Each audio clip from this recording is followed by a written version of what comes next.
Welcome to the Undisputed Podcast. I'm your host, Jenny Taft. This podcast is the full show from today's episode of Undisputed from start to finish. They've got a busy slate, so Skip, Shannon, let's get to it. Good morning. Welcome to Undisputed. We are live from LA. I'm Jenny Taft here with Skip Bayless and Shannon Sharp. Good morning, guys. How we doing? Good morning, good morning, good morning. I just have one request today.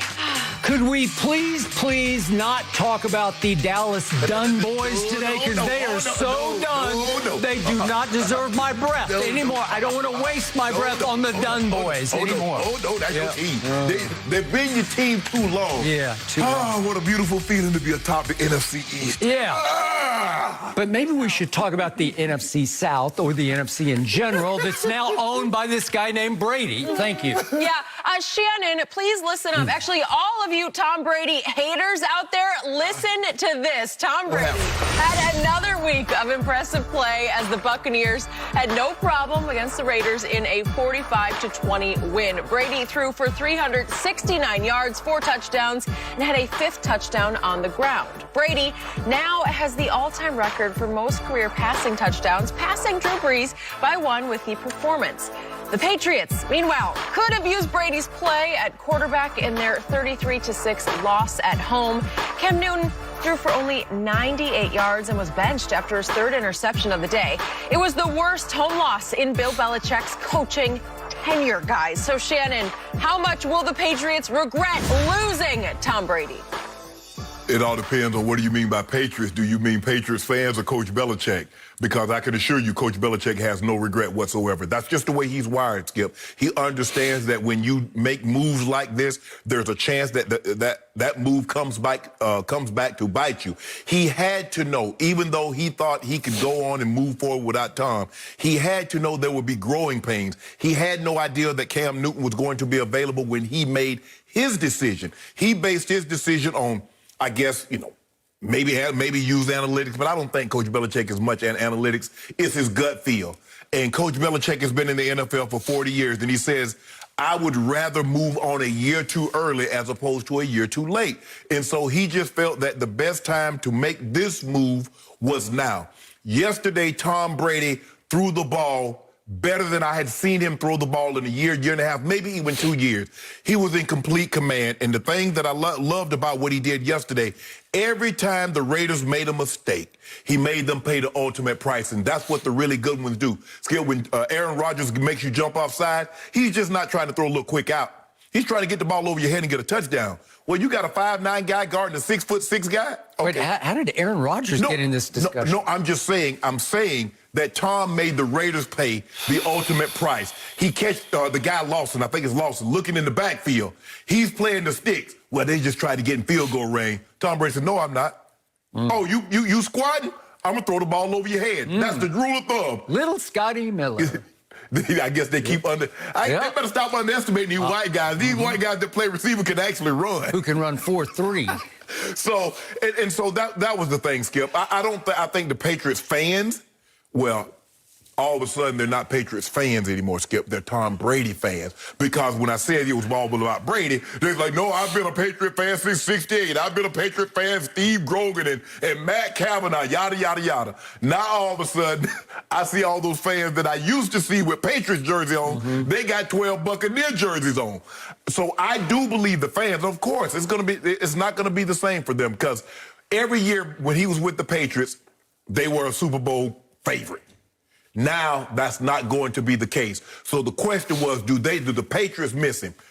Coach Belichick doesn't, but I believe the fans and some of those guys in that locker room, they absolutely miss him because they're not used to having this many losses. Forget it this soon in a season. They've got more losses right now, Skip, than they probably had in any season win in the last 4 or 5 years because this is not what they're used to. That is correct. Just me, but I believe that in even Coach Belichick's heart of hearts, he is seriously regretting pushing Tom Brady out the back door in New England because I think he now sees the handwriting on the wall for the rest of this season for the New England Patriots. I see 2 games they should win against the woeful Jets. Other than those 2 games, I'm not sure they'll win another one. Surely just because he's Bill Belichick, he can win one other game. But they're now 2-4. And if they only win, let's say, 3 more games, that gets them to 5. That's going to be a humiliating season for Coach Belichick. Yes. Yesterday, of course, as we just heard, was the worst home loss in the Belichick era.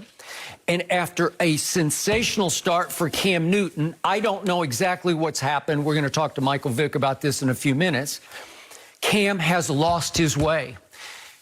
He doesn't look the same since COVID diagnosis. That's correct, but he's gone 5 straight games in which his stats have fallen precipitously. And now over the last 2 games, post-COVID diagnosis, he's got 0 touchdowns to 5 interceptions, and 5 times he has been sacked.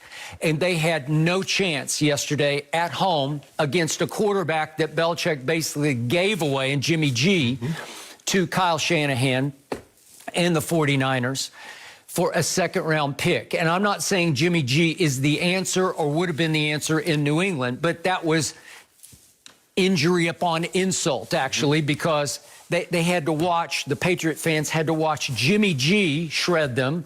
It was actually the run game that shredded them because they got run off the field by 2 backup running backs. Back up to the backup. Back up to the backup. They had the backup for a while, then Jeff Wilson got hurt, and then we got the backup to the backup, and he was running wild on what's left of now the Patriots and Bill Belichick's defense. Meanwhile, out in Las Vegas, guess what, ladies and gentlemen? Tom Brady has officially entered the MVP race in the National Football League. It was one of those days and a night in which Russell Wilson threw 3 interceptions. We're going to talk about that in a few. 2 horrible. Yeah, 2 of them were just horrible. So he took a step back and lost to Kyler Murray, who probably took a step forward, and maybe he's about to enter in the MVP race.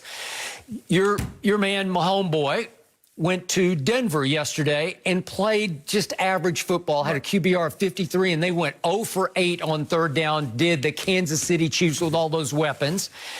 And your man, Aaron Rodgers, we know just a week ago at Tampa Bay, which I call Tampa Bay now, stunk it up with 2 near pick sixes and almost 4 interceptions and got blown off the field 38-10. He redeemed himself a little bit yesterday at Houston. We're also going to talk about that in a few minutes. But right now, I just want to talk about the masterpiece that Brady put on yesterday and has continued to put on since he finally started to figure out the new Bruce Arians system. Obviously, with no preseason games and mostly virtual preseason, it took him 2 or 3 games to start to get the hang of a whole new terminology and system. And both of his Pro Bowl receivers, obviously Mike Evans, Chris Godwin, have been hurt on and off through the first 3 to 4 games. Mike Evans still looks a little bit hurt. He's gimpy on a bad ankle, but certainly in the debacle that they had at Chicago, as Bruce Arians said yesterday, I had him out there on one leg, and I did not have Chris Godwin, which is why we decided to plunge and take a risk on Antonio Brown, another topic we're going to discuss in just a few minutes. But so now, COVID policy, huh? Yes, there you go.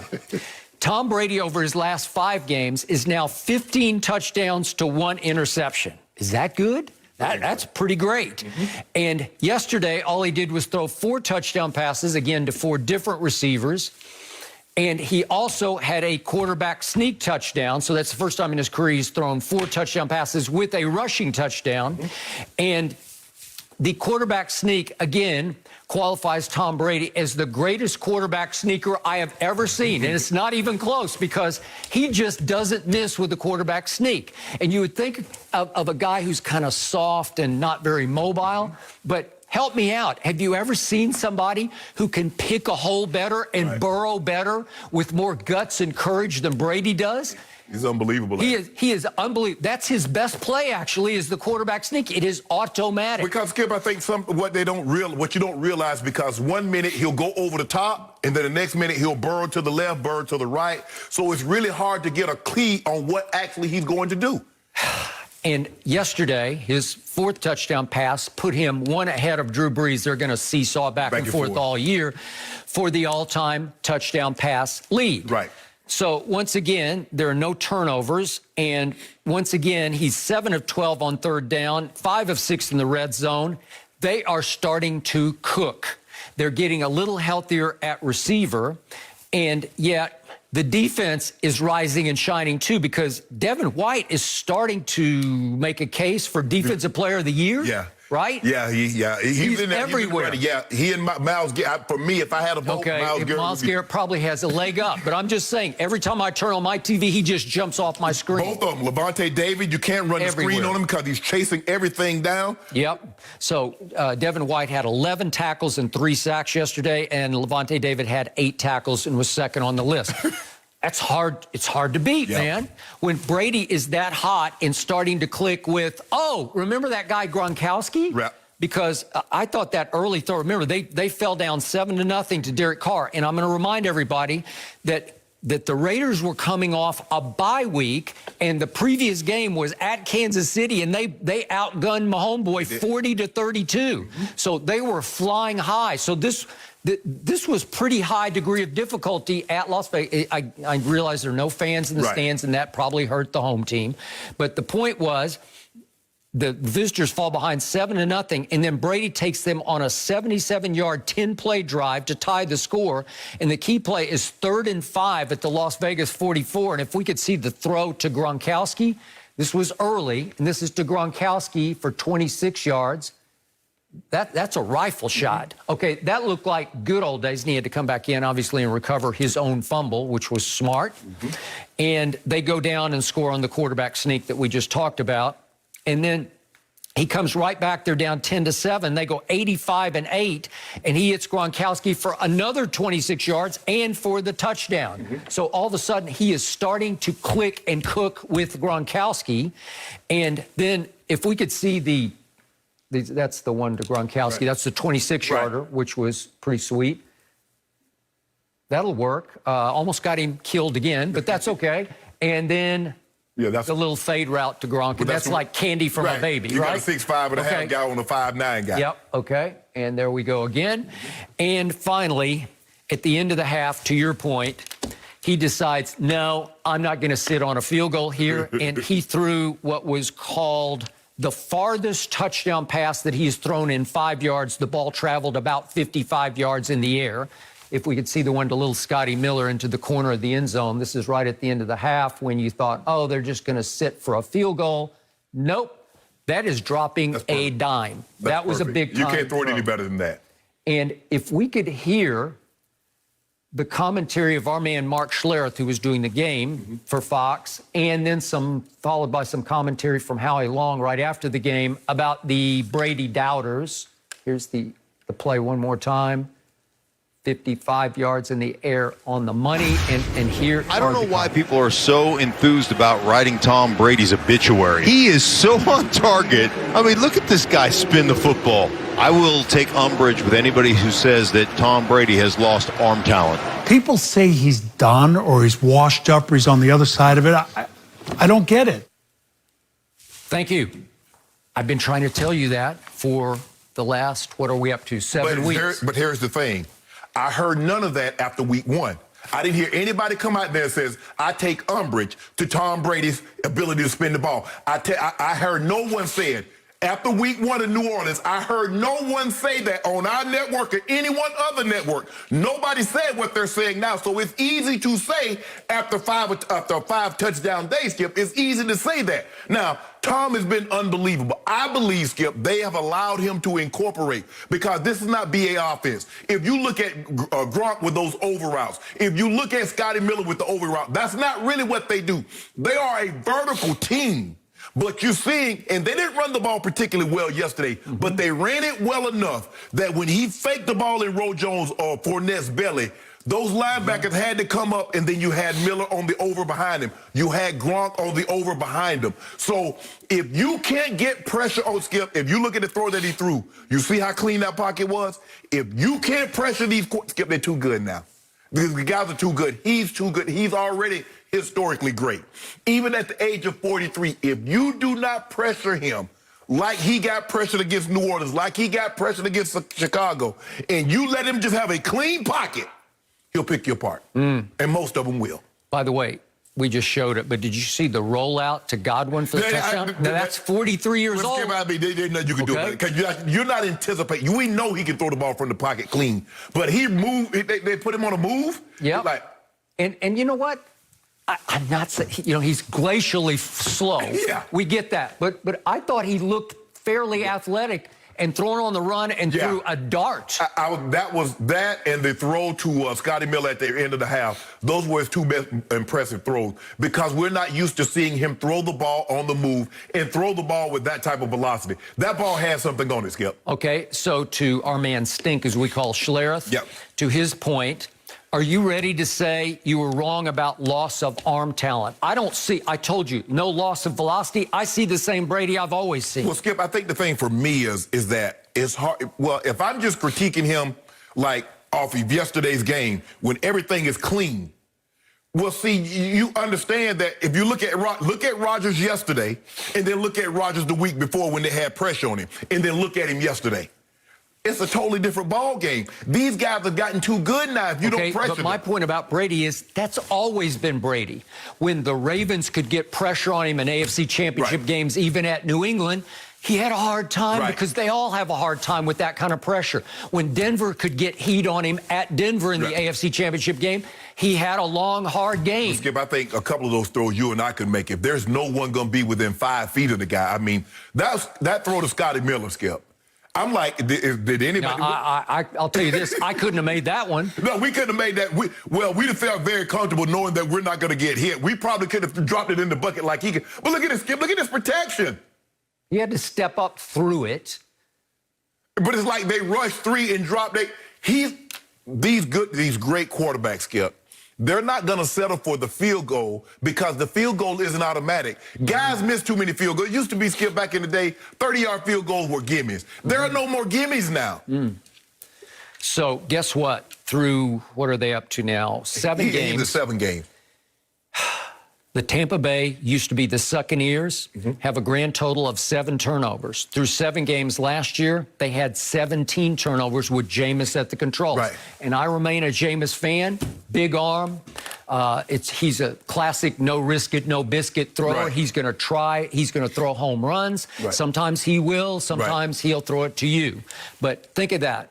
7 turnovers through 7 games, 17 last year. They were a -5 in turnovers at this point last year. They're a +5 now. Help me out. What's the difference? Oh, yeah. That's going to be the difference in wins and losses. 5 and 2, yes, right? Because, and like you said, I mean, if you can be plus in the turnover margin, Skip, and the way the defense is playing now, I believe you can get, you got opportunities on the back end because I don't think they're that great, but are you going to have time? That's the question, because they can generate a rush with 4. Sue and Shaq Barrett and JPP. Now they got McClendon, and they blitz the linebacker more, the middle backer, White, more than anybody that I know. And so now they're starting to get home. So you got some plays. You can make some plays. And then Aguilar started off the grab. I was like, man, if you were playing like this, you would still be in Philly. And then he resorted back to being Aguilar, dropped 2 passes. That one really would have put him right there and touchdown, put him at the 2-yard line, but he dropped it. But give Tom Brady credit, Skip. Yesterday was as good as I've seen him in a couple of years. The way he threw the ball, and they're allowing him. I'm seeing more of what he did in New England than more of what I purely saw from Jameis and Bruce Arians in the offense when he had Carson Palmer, when he had Ben later on Ben Roethlisberger. Okay. What did I tell you all last year? New England was dead last in the league, the receivers in separation. Same things are happening to Cam. That's why I feel sorry for Cam. That's why I believe last night Tom Brady on the team plane was just shaking his head saying, I know exactly how Cam feels. Because yesterday at New England, Julian Edelman, broken down shell of himself, caught 1 ball. N'Keal Harry, who I had high hopes for, who has not lived up, caught 1 ball for 6 yards. Little James White, who used to be Brady's favorite go-to in the clutch receiver, caught 1 ball for 3 yards. Demiris Bird, who they added as the extra receiver, he's like the 5th receiver from Arizona last year. He caught 1 ball yesterday. It's just not good enough. So now there's reports that Belichick will go out to the trade deadline and add a receiver. Well, guess what? Ladies and gentlemen, he did that last year. Are you going to add a 25-year-old Jerry Rice? I mean, what you going to add, Skip? But he went and got Mohamed Sanu a year ago and gave up a second-round pick, which is quite a lot of draft. That's a lot of draft capital for a guy that age. Okay. But, Skip, another thing that's hurting the Patriots, defensively, they're not that good anymore. Not that good anymore. I mean, they ran the ball down their throat. And what helped them last year, Skip, is that, and I said, look, they had a soft schedule early, and the defense was overvalued. And then all of a sudden, when they couldn't hold a team to like 17 or fewer points, they lost. I'm looking at this defense, I'm like, what happened? Well, is Bill Belichick getting exposed? Well, maybe he wasn't the genius everybody thought. Some of the guys, Hightower and Chung, and some of the guys, they opted out. 10 guys, I think, opted out. Yep. But they're not this. Look, I don't think we expected them to be the same team. We thought there would be some growing pains, but even I didn't think they would look like this. Struggle, yes, but look like this and struggling, Skip? I didn't see this. So Cam got benched later in the game for Jarrett Stidham. Now what do? Belichick said, oh, absolutely, we're going forward with Cam. Cam may be shaking his head saying, I don't know how much more of this I want. I don't know if I want to go forward with you guys. Yep. But Skip, this is what it is. I mean, it's not like he had a choice. This was the only team that really called. And, you know, when you're a quarterback, Skip, you know, I'm dependent on guys being able to make plays. Who can he go out there and say, okay, go get open?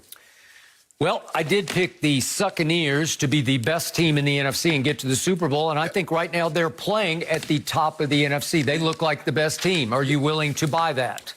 They look like one of them. I'm still not.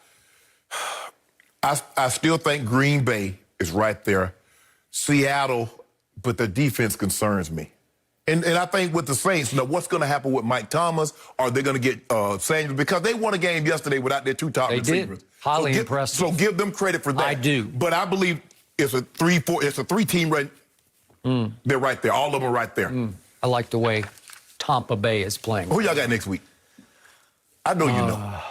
I should know this, but I don't off the top of my head. New Orleans is pretty soon at home. I know. Yeah.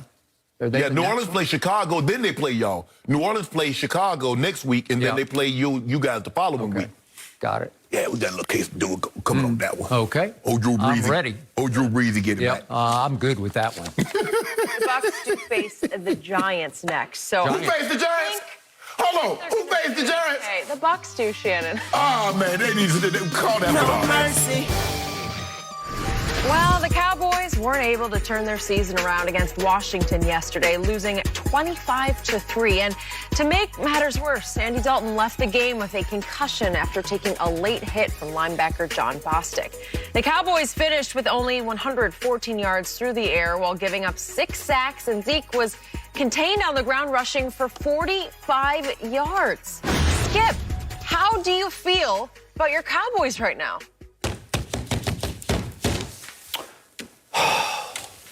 As you know, I have been a Dallas Cowboy fan since 1961. I live and die with this football team and have since I was 10 years old. Yesterday, for me, was simply the most humiliating and embarrassing football game featuring my Dallas Cowboys I have ever had to sit through, ever. Worse than Monday night?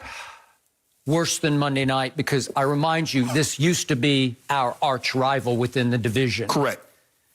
This was at Washington. This is the game you live and die for every year if you play for the Dallas Cowboys. And I remind you, 1960, they were an expansion team, so that didn't count. In 1989, when Jerry and Jimmy took over, they were basically an expansion team, so that doesn't count.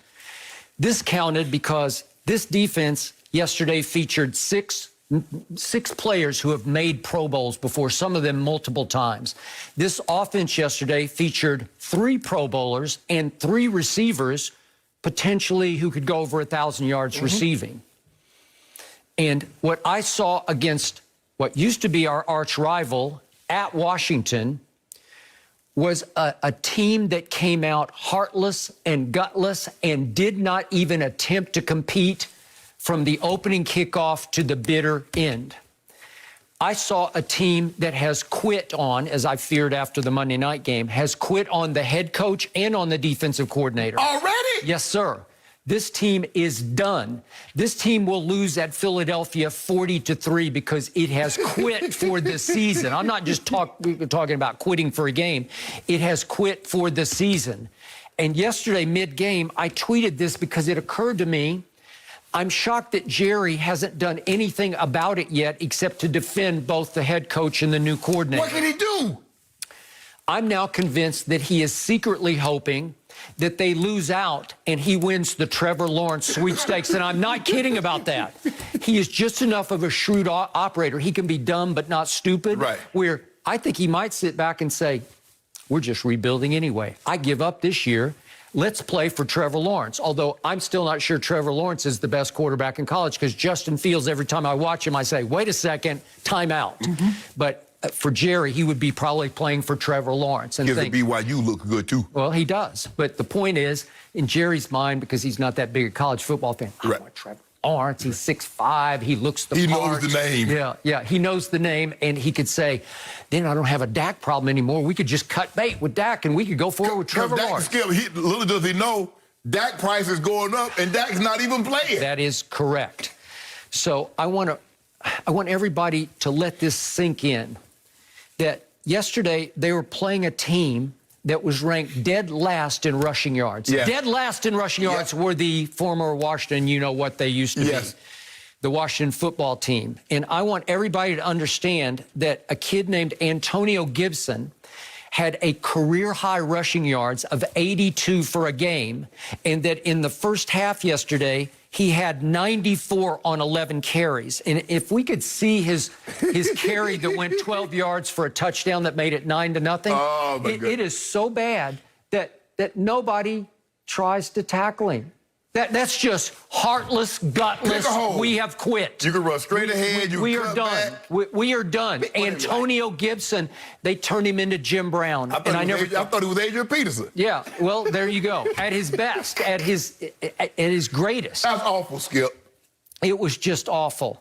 And for me, I knew it right out of the box because the Redskins took the opening kickoff and moved all the way down the field until my defense actually made one play on a quarterback sneak by Kyle Allen from the 1-yard line on 4th down. They stuffed him.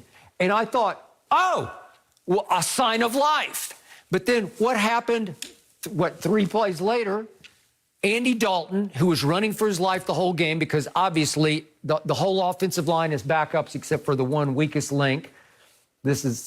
There you go. And he's running for his life to his right, and you have to protect the football because you know you're going to be running for your life, and you get blindside stripped, and the ball goes straight back into the end zone, and Dalton Schultz has to fall on it for a safety. And that was game over right then and there because this team is running away with the turnover differential on the negative. Yeah. It is horrendously bad. It's running away with the most turnovers given up in football, and it never takes the ball away. So it is a disaster waiting to happen. And actually, I guess I should find some solace in the fact that they only gave up 25 yesterday, but the Redskins were averaging 18 points a game, and they scored 25 on the Dallas Cowboys. That was the easiest looking 25 that you'll see. So it's going to be very difficult for me to even watch the game at Philadelphia because the Eagles will just have their way with the team that is done for the season, not done for the week or the day, done for the season. And now I'm fascinated to see how Jerry Jones is going to talk his way out of this one. Skip, you guys got y'all sorry butt on a plane and went way to D.C. to kick a field goal.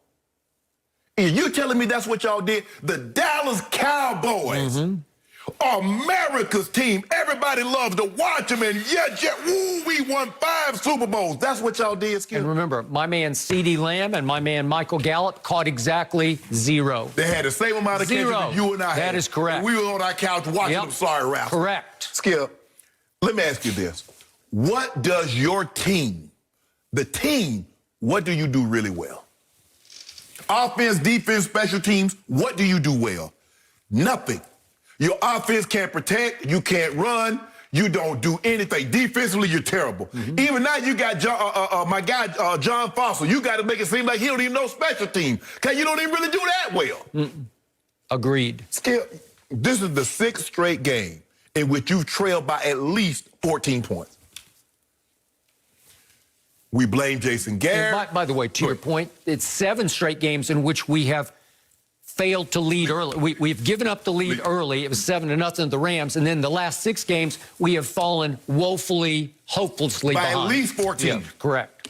Skip, we blame Jason Garrett. It was 8-8. He couldn't get him motivated. He couldn't get him ready to play. That's an indictment on the head coach. We blame Chris Richard because we say the defense was too simplistic. They just line up in it and everybody. Rod Marinelli, well, he doesn't have Sapp and he doesn't have Simeon Rice and Brooksy and the defense won't work. So we blame them. So you know what Jerry says? You know what? I hear you, fans. I hear y'all. I hear all the analysts saying Jason Garrett got to go. I'm going to go get a made man, Mike McCarthy.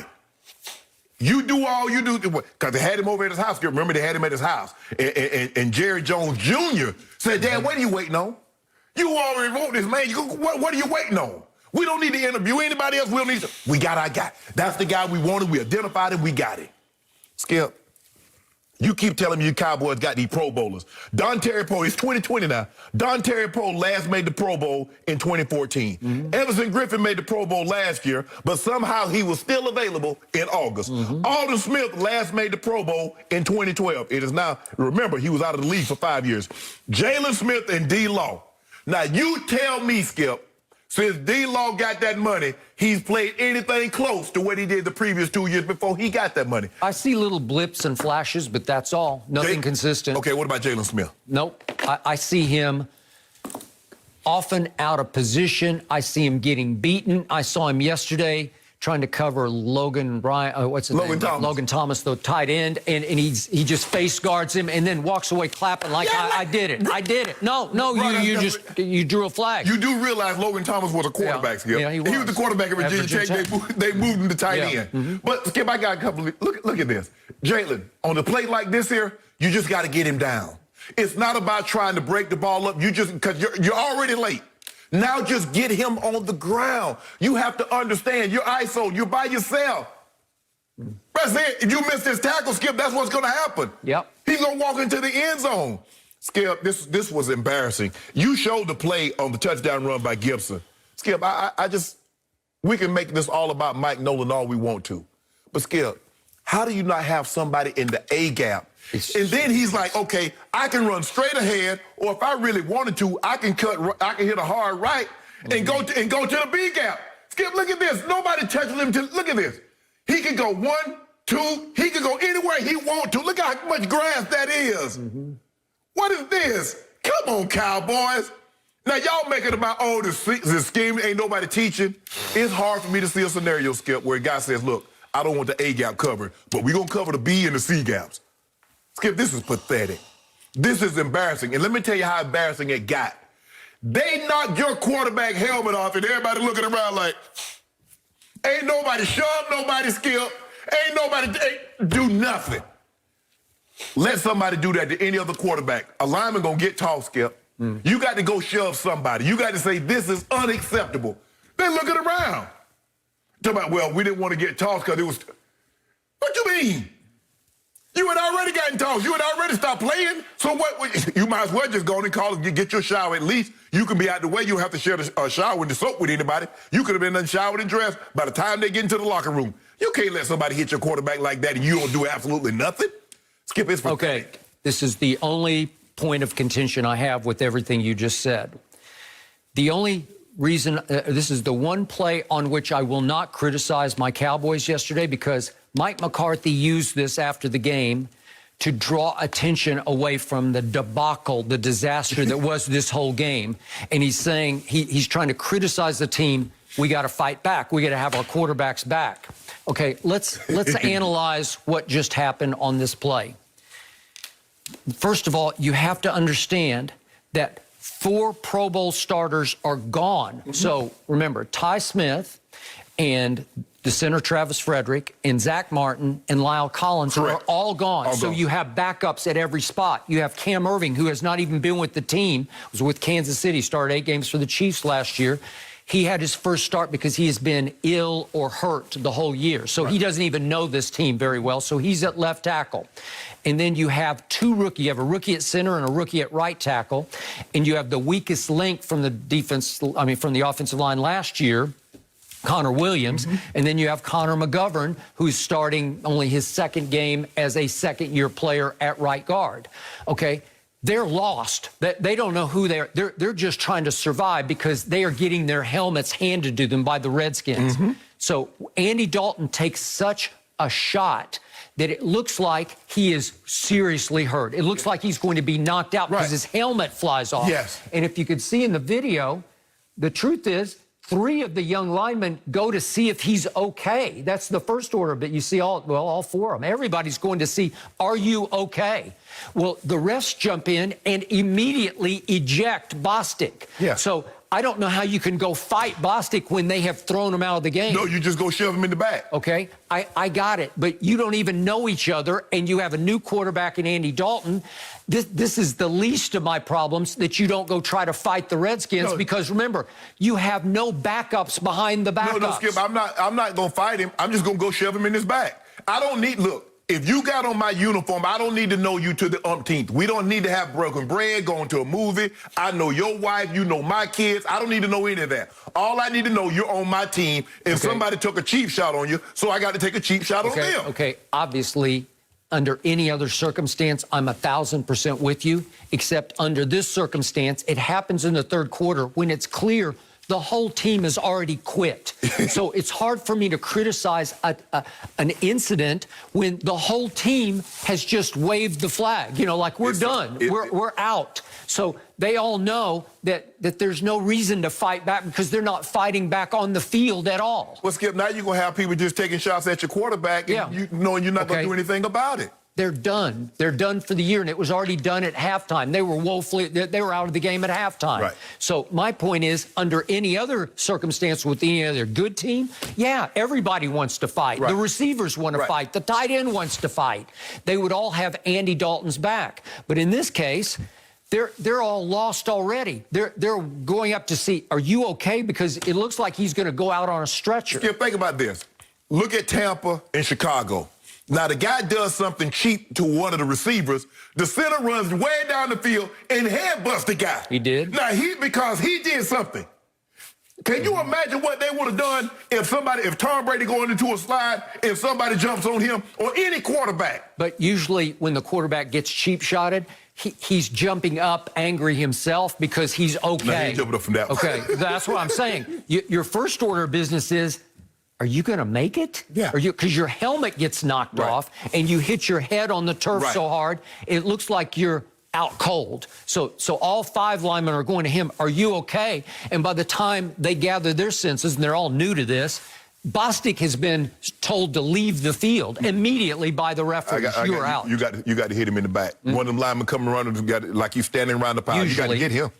But Skip, and plus, you look at Zeke. Skip, how many times have I told you, Skip, the hardest thing really to do is block from the backfield.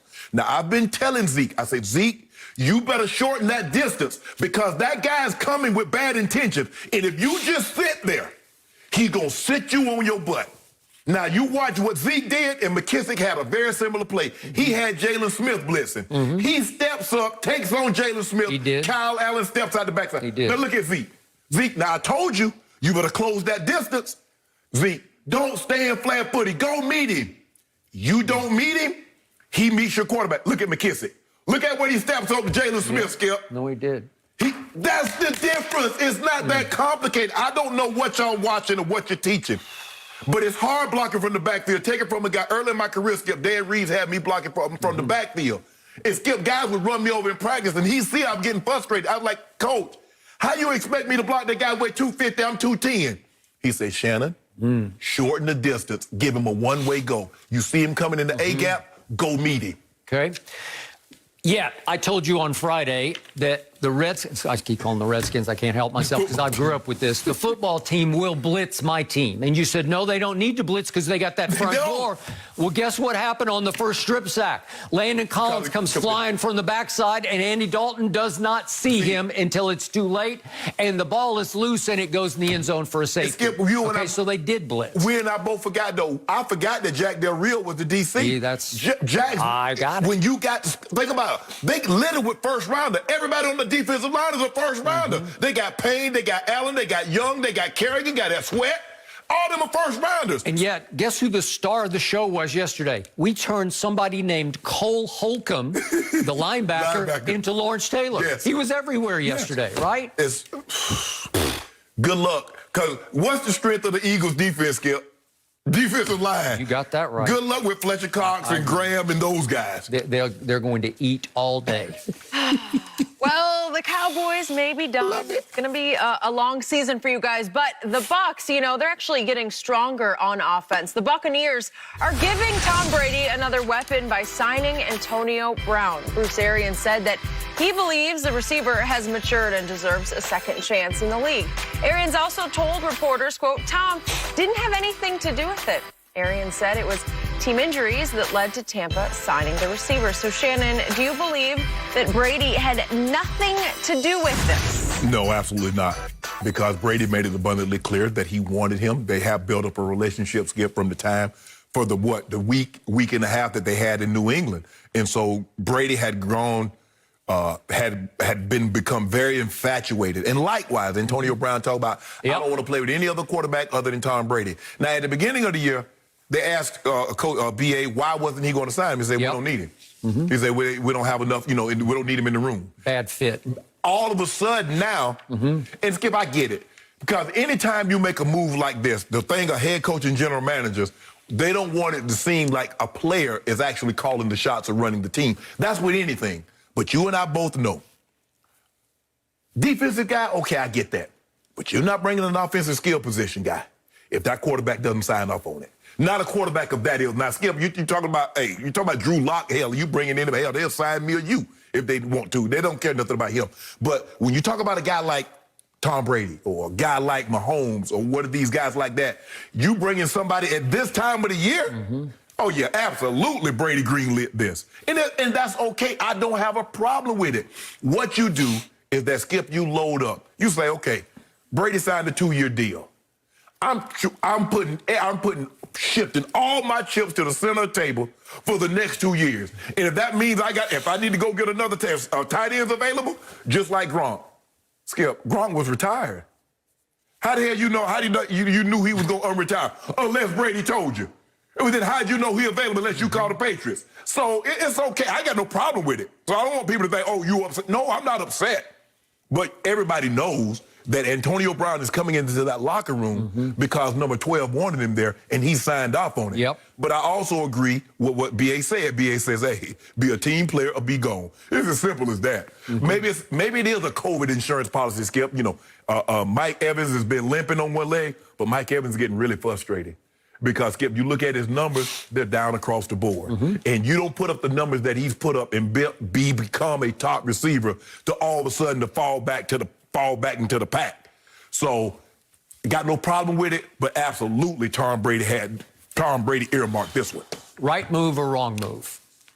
I wouldn't have done the move because I don't believe you need him. Because the way Scotty Miller's playing, the way Godwin, he has a better rapport with Godwin and Scotty Miller because they run shorter routes than Mike. Mike Evans is a down-the-field guy, Skip. He's a big body, and I'm not so sure that Tom still feels comfortable just putting the ball up with double coverage and having Mike go get the ball. But I wouldn't have done the move. But I don't have a problem with them doing it because it's like, Skip, for the next 2 years, remember when the Broncos signed Peyton? Whatever you need. They went and got Wes Welker. They did. They got Brandon Stokely. Yep. So they got Emmanuel Sanders. We going for it. Yep. Go for it. I love this move for Tom Brady because he clearly loves Antonio. He does. I don't love Antonio for any other team. We talked about Seattle last week. I thought he'd be a bad fit in Seattle because they're starting to come together around, obviously, Tyler Lockett. And by the way, the more I watch Tyler Lockett, He is under the radar, a superstar receiver as we've ever seen in this league. He doesn't get near the credit he deserves for his clutchness because he comes up big for them so many times. I know he's not the biggest or the fastest, but DK is the biggest and the fastest. So we'll talk about them in just a moment. But the point is, because Brady had such instant rapport with Antonio, and because I believe that Antonio will listen to Tom about this is the way we have to operate here. Right. He's recreating the Patriot way in Tampa Bay. Right. So the point is, I'm just getting more and more tired of Bruce Arians because he's going along for the greatest ride of his career, but he won't give in to it. It's a self-driving car, BA. Just sit in and just have fun. Just enjoy the ride because it's a great ride. Except he has to assert himself publicly. I'm in control. Well, he blasted Antonio.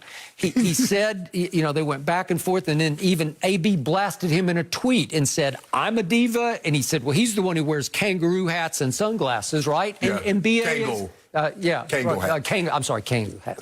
And yet, you know what? AB is right because Bruce Arians got a big ego. So we got BA versus AB here, right? Okay. They both have big egos, They do. But again, he wants to show everybody I'm in charge. And the quote was, everybody wants to say that Tom picked him. Tom didn't have anything to do with this. Stop it. He had everything to do with the fact that Antonio would even want to come to Tampa. Just like Tom may have anything to do with being in Tampa. That was you and Jason Light. Yeah. The man picked up the phone and called y'all. He picked you.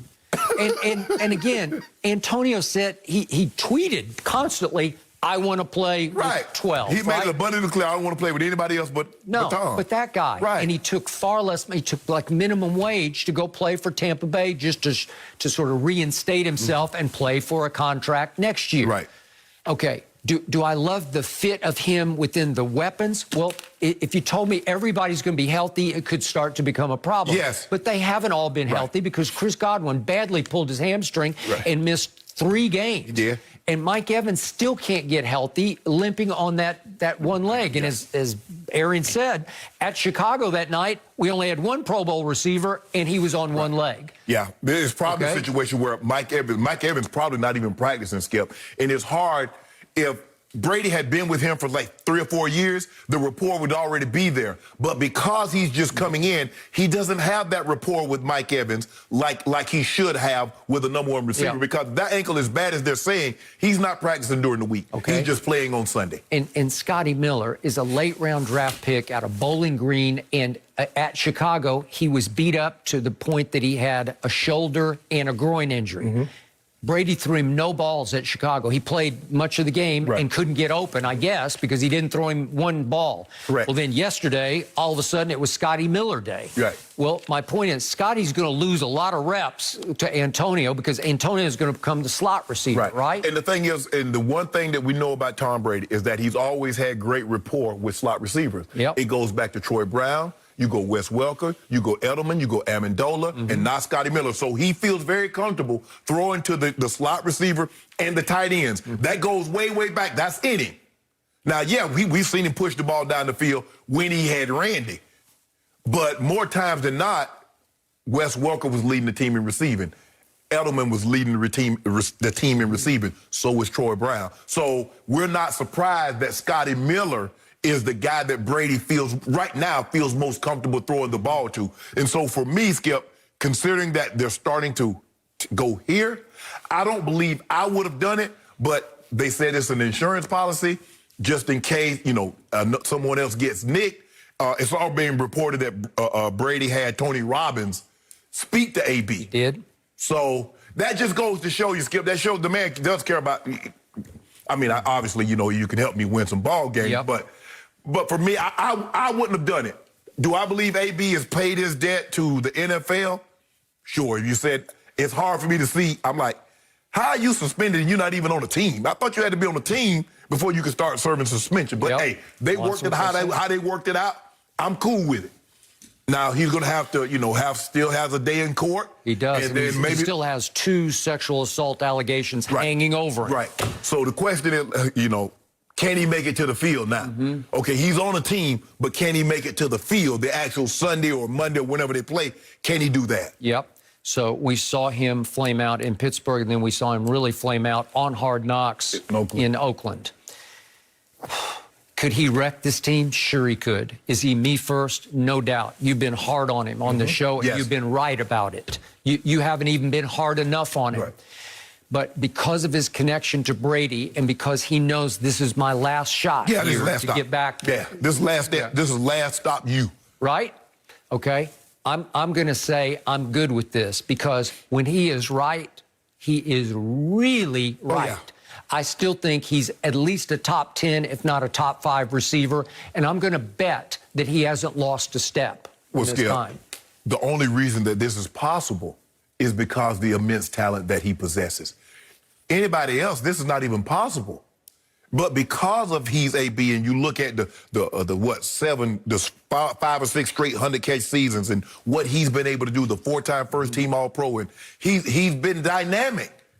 The question is, can he get out of his own way? Yep, I agree. don't believe he'll wreck this team because of the guy that's playing quarterback. The problem that he had in Pittsburgh, he didn't respect Ben. Ben didn't respect him. He respects 12. Yep, he does. I don't know if he didn't respect Coach Tomlin because he came when he wanted to, because they allowed him to. I think B.A. is going to be more hard, the hammer, and he respects that guy, number 12. So I believe he'll be on his best behavior. At least that's what I do too. So B.A. says yesterday, I think he's matured, and I believe in second chances. You think he's matured after you blasted him and said, there's no way I want to coach that? Well, actually, it's his 4th chance because Pittsburgh was a chance, Oakland was a chance, New England was a chance. So theoretically, this is his 4th chance. Yeah, New England was different. He didn't blow himself up within the team. It was outside the team that he did with the group text, right? Yeah. Yep. No mercy. Kyler Murray and the Cardinals have already matched their win total from last season after pulling off a comeback win in overtime against the Seahawks last night. Kyler racked up over 400 yards of total offense to go along with 4 total touchdowns. Russell Wilson also had over 400 yards total and 3 touchdowns, but also had a season-high 3 interceptions in the loss. So, Shannon, what did you learn from last night's shootout? Well, if Russ is not great throughout the entirety of the game, they're not going to win. Seattle defense is atrocious. Simple as that, Skip. I wish I can fix it up and make it nice and palatable for people out there to digest, but I just can't. They're not very good. You mean to tell me a team rushes for 200 yards, the quarterback throws for almost 400 yards, you possess the football almost 10 minutes more than your opponent. Yep. But he turned the ball over. And 2 of those turnovers were so uncharacteristic. I'm like, Russ, what are you doing? I still, Skip, the one he threw up to Pat P, I still don't know what he saw. The one the Isaiah Simmons. Skip, Isaiah Simmons was the 8th pick in the draft. Skip, that was only his 5th defensive snap of the night. I know. He's been getting DMPs. I agree. I've been saying, where is he? Because I told you I loved him before the draft. Skip, that play, I'm like, Tyler Lockett and them, they're clear, they're gone. He threw the ball. I'm like, Russ, what are you doing? He made some horrible decisions. Even the one that boot, Skip, you can't lob the ball like that and to go on the end like that, because you have to understand, Buda Baker, even if he's in the end zone, it's not that far to go, and the ball is just hanging there. So look at this. Skip, why would he lob the ball like this? And DK Metcalf, Skip, you see? Look at this. I can't teach that, Skip. I can't teach you that. I can't coach that. That's just in you. And guess what? They stopped them on 4th down, and they got no points out of that. 0. Now, we saw somebody that had an opportunity to do something like that against Cleveland. Ain't nobody changed like that, did they, Skip? But anyway, Russ has to be great for the entirety of the game in order for them to win. Skip, I've mentioned, and people like, well, Shannon, you get on, that's just what. It's not really big things that get you beat. It's an accumulation of small things. Now, they're off the field. It was 3rd down. They're off the field. Wags hit the guy in the back.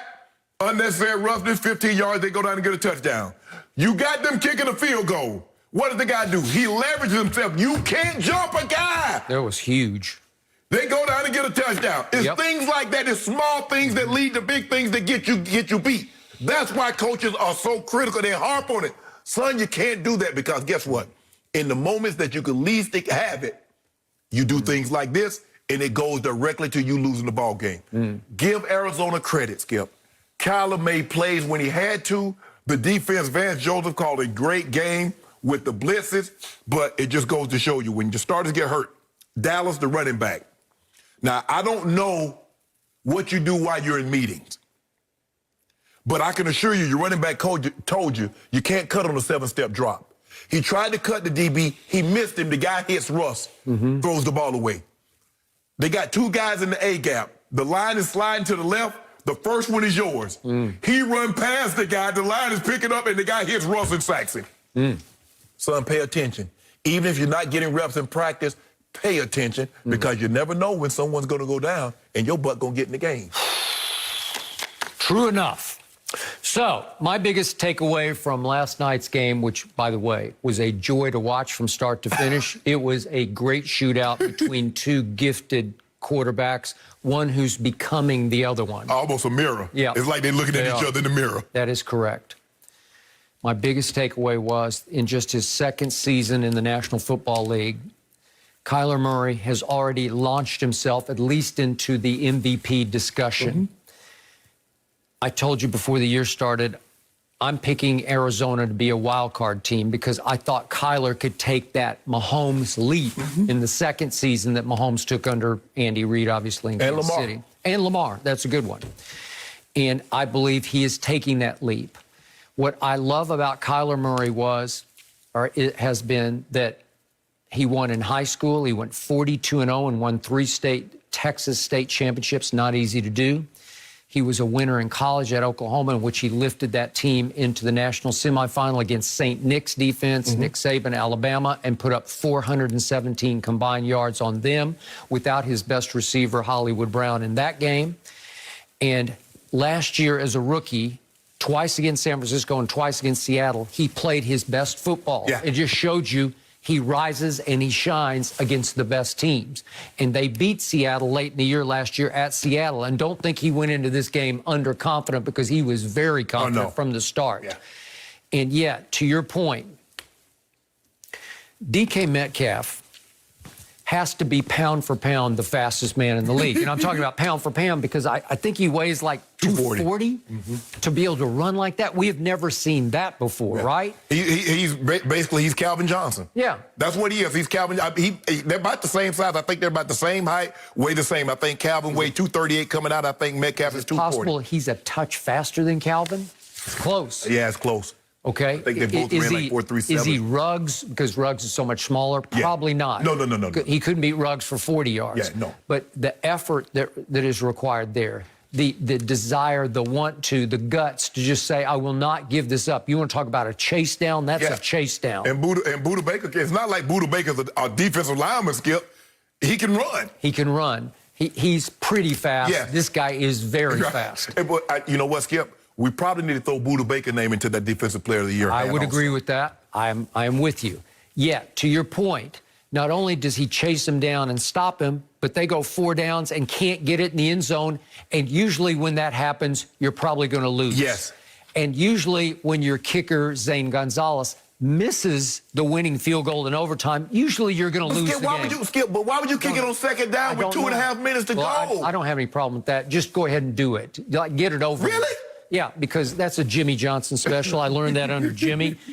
So many bad things can happen. Don't mess with it anymore. Because one time, Emmett, early in Jimmy's regime in the 90s, he fumbled away a game at Houston. It was when they were the Oilers. The Oilers. They're the Astrodome. Yeah, it was in the Astrodome. He fumbled away a chance where they were in chip shot field goal range, and they gave it to Emmett, and he fumbled. Okay, so you want to go ahead and kick it in case it gets blocked, and then you recover it. I think you scared them, Skip, because they got tackled for a loss. They lost 5 yards. They lost 5 yards. I think okay, done. We're done. Let's do it. But then they called timeout because the clock was down, so you didn't get the field goal team on the field. And he goes ahead and kicks it and makes it, and then he's got to kick it again. And I disagree with that whole premise that sometimes they like a warm-up. Well, he didn't need a warm-up because he just duck hooks the next that was the thing. All you had to it's like they overcompensate. All you had to do is just go through the same motion you just did. He didn't kick it the same way. It's like, bruh, it's like as soon as it left the fire, like, you hooked this one. Yeah, okay. So he got a reprieve. He got a second shot, and he made it. And he got the reprieve because of Isaiah Simmons. Yes. Every time I watched Clemson last year, he just leaped off my screen. So help me out. I don't know what they're doing. I don't know what he's not doing, if he just doesn't grasp the scheme or whatever. But there's some reason they have not been playing him. He was a huge reason I picked them to win a wild card. Because I thought he would be all over the field the way he was at Clemson, unless you told me he couldn't find a position. But that was classic. That's him. That's what he made last night. The play that he made in Clemson that got him. I think he was the Buccaneers award winner last year. That's what got him that award, was making plays like that. It was basically a zone blitz because he just backed out from the line of scrimmage. And how Russ didn't see it, I still don't know what Russ saw, Skip. Isaiah Simmons is rangy. Yes. Because he's about 6'4", 6'5". He's in 6'4" range. Yeah. And he can fly. And so he is retreating, and Russ just didn't get it up over the top, and that was ball game. Even if he got it over the top, look at the guys. They got it back to him. Who is he throwing it to? If he gets it over, the safety is coming, and he's going to pick it. Yep. Because nobody's looking. Nobody's looking. Nope. Whew. And then, to Kyler's credit, he goes ahead and makes a couple of plays that gets them back in field goal range. They had a situation where they run the jailbreak screen, and DK Metcalf is out the house. And he got a holding. More guys. He held, too. He held. Yep. Skip. They teach you when you're in the open field like that, do what Tyler Lockett did. You see Tyler Lockett throw? He cut Peterson. That's what you do. Because, Skip, all you want to do is make him get his hands down. If you get him off his feet, fine. But just get his hands down. That's too long for you to try to hold in an open field. Because he sees the ball. You don't see which way he's going. So when he starts to go, your instinct is to pull him. That cost them the game. That was the game. That was the game. Yep. That's why open field, throw. So for me, Kyler was a winner in high school, a winner in college, and I believe he's going to be a big winner in pro football. Here he comes. The biggest offseason move next to Brady was DeAndre Hopkins. It's a big one. It's huge. It wrecked one team and made the other team. Yep, I agree. No mercy. The Niners were way too much for the Patriots to handle yesterday. San Francisco handed New England a 33-6 loss, which is the worst home loss during Belichick's time with the Patriots. Quarterback play didn't help New England's chances as Cam Newton got benched in the fourth quarter after going 9-15 and tossing 3 interceptions. Cam also finished with only 98 yards through the air. Fox Sports NFL analyst Michael Vick is now joining us. Mike, good morning. I got to start with you. Good morning. What has gone wrong for Cam and the Patriots? I think it's a couple different things. I think starting with Cam, to me, just don't look healthy. And I think since recovering from the COVID, I think it's really plagued, his body, his system is not fully functioning as it looks right now.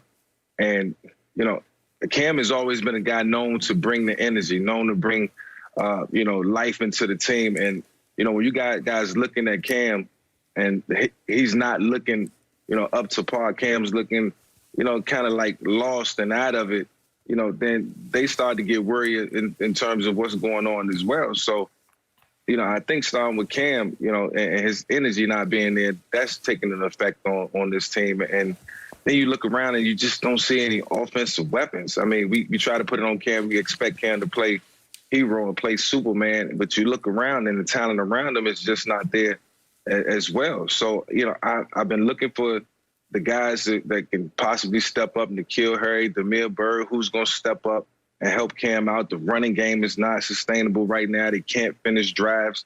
And everybody kind of just looks out of it. They look like they're waiting for somebody to step up and create a spark for this team. And, when you think about it, it's the reason that Tom Brady left. I mean, when you step back and peel back all the layers, it's just not, it's just not a winning formula there right now in terms of, having the right players and the scheme.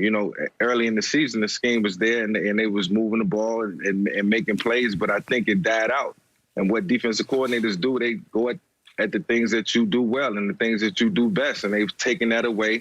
And now, going into, the second half of the season, you got to revamp the offense and you got to make it look different, and you got to find, out what really works because, everything else has been stymied. So, it all starts with Cam energy. Everybody feeds off that. And then guys got to step up and make plays for this New England Patriots team, or it's going to be a tough, rest of the season for this team. I agree with just about everything that you said. That Cam has not looked the same since he got that cut. He suffered from COVID. 0 touchdown passes, 5 interceptions in the last 2 games. Tom Brady's not walking through that door. But if I tell you, Mike, if I said, okay, Team A had only 6 third-down attempts.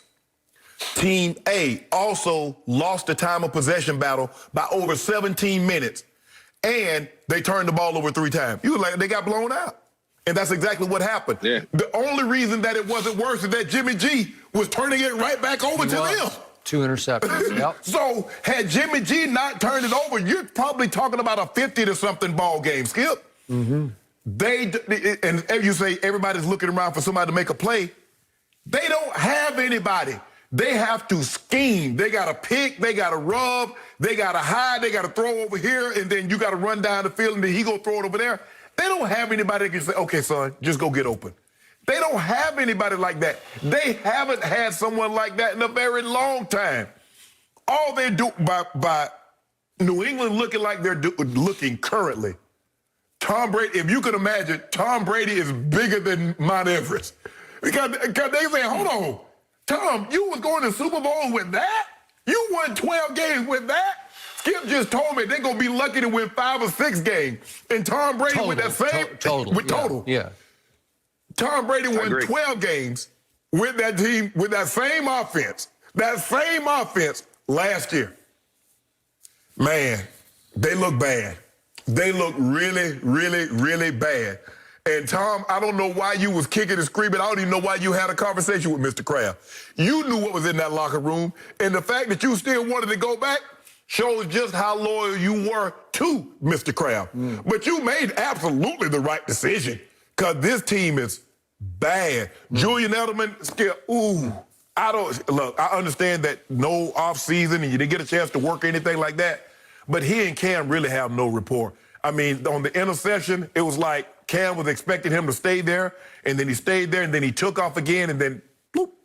They look bad. They look like one of the worst teams in the NFL. So, somewhere last night, Tom Brady was shaking his head, maybe on the team plane going home, and empathizing with Cam Newton, thinking, I know exactly what he is feeling. Remember, Tom was caught on the bench last year, I believe it was at Houston, yelling up and down the bench, somebody separate. Right.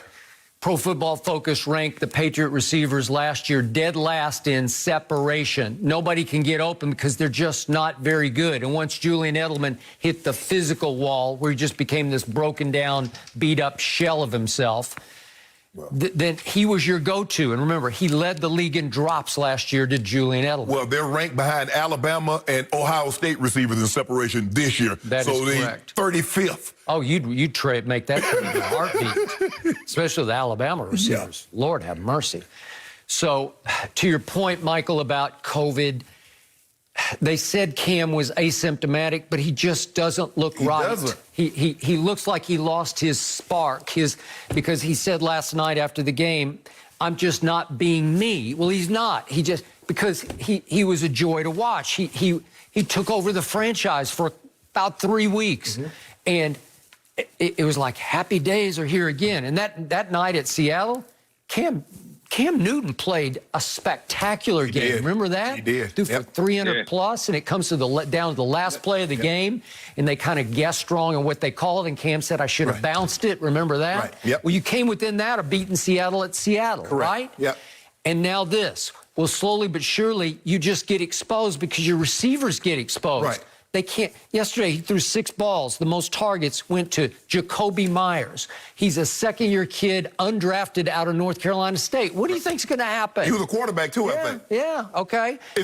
Knowing what I know, you got no guys that can separate. I'm stopping your run. Yeah. I'm selling out to stop the run. Become one-dimensional. Yes. Which is what they did. So yesterday, Edelman catches 1 ball, and a man I loved, a young man, N'Keal Harry. I thought he was going to be great coming out of Arizona. I don't know what's happened. He's not taking off. Nope. He caught one ball for 6 yards, and James White, who was always the safety valve for Brady, the clutch receiver, he caught one ball for 3 yards, and Cam's going to have a long day. And Michael, I wanted to ask you about one quick thing.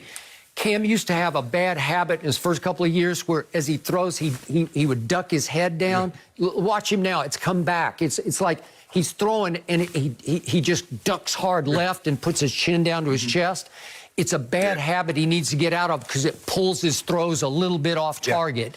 And he was a little bit off target yesterday, and you can't be with these receivers because the window is going to be Well, you basically need to hand it to him. Yeah. Go ahead, Michael. And Cam, in the passing game, I noticed, and I've always watched them closely. I watch a lot of quarterbacks closely in their delivery and timing and throws. And the ball has just been dying out. It comes out with velocity, but a lot of good balls on the ground. And I don't know if that's being indecisive in his decision-making, which can lead to, low errant throws. But it's too many throws where the ball is hitting the ground before it even touched the receiver's hands. And that could be from indecisiveness or, maybe something throwing lingering. Off his back foot. That's, throwing off the back foot. It's a part of the problem. And, when you come out in the beginning of the season, week 1, week 2, week 3, when teams don't have a beat or can't get a jump on what you're doing, it's easy to jump out on them and it's easy to look good and impress. But as teams start to game plan and watch you and look at your tendencies and what you do, it becomes tougher and tougher. And I think that's why Cam is conveying that, he's not being himself. He has to get back to playing, like himself. And that's because, it's more pressure now. It's a little more pressure to win. And when you lose games, you start pressing a little more. And, just the anxiety that comes along with playing the quarterback position is now present for Cam. So he has to fight through it. Well, he says he's not being himself. You need to go to Josh McDaniels and Coach Belichick and says, Coach, this is what I feel most comfortable in. These are the sets. These are the plays. These are the formations. Go with that. I mean, them putting all that other stuff, you got to get to whatever's going to make him most comfortable because he says, I'm just not myself.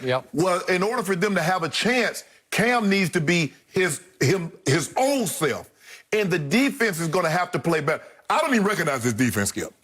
I mean, to give up, first of all, that's the backup to the backup to the backup because Kevin Coleman could be in there, Mostert could be in there, the backup got hurt, Jarrett McKinnon is hurt. So, Skip, they 5 deep into the running back, and they go for 5. They go for almost 200. They went from Jeff Wilson to Hasty, and both of them were just gashing. They were both getting 6 yards a carry. Yeah. How you go to you on your 4th or 5th running back, and he's running the ball like he Derrick Henry. So there was a report last night that Belichick at the trade deadline will go get a top wide receiver. Well, last year he spent a 2nd-round pick to get Mohamed Sanu, who comes to New England and looks like he can't run. Who? Come on. Who are you going to get? Who that? Oh, you're going to make a trade for Michael Thomas? I mean, you keep hearing that name being floated out there, Skip.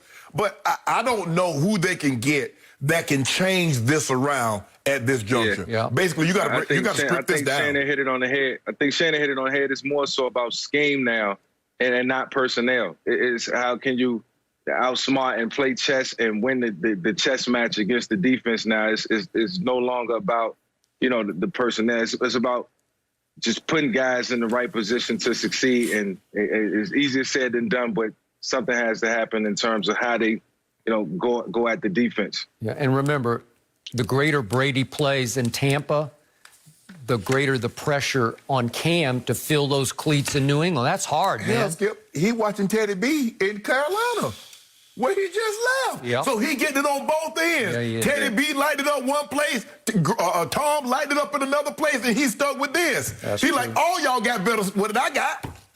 And Cam's on a 1-year deal, so, this is super paramount right now in terms of what happens in his future moving forward. No mercy.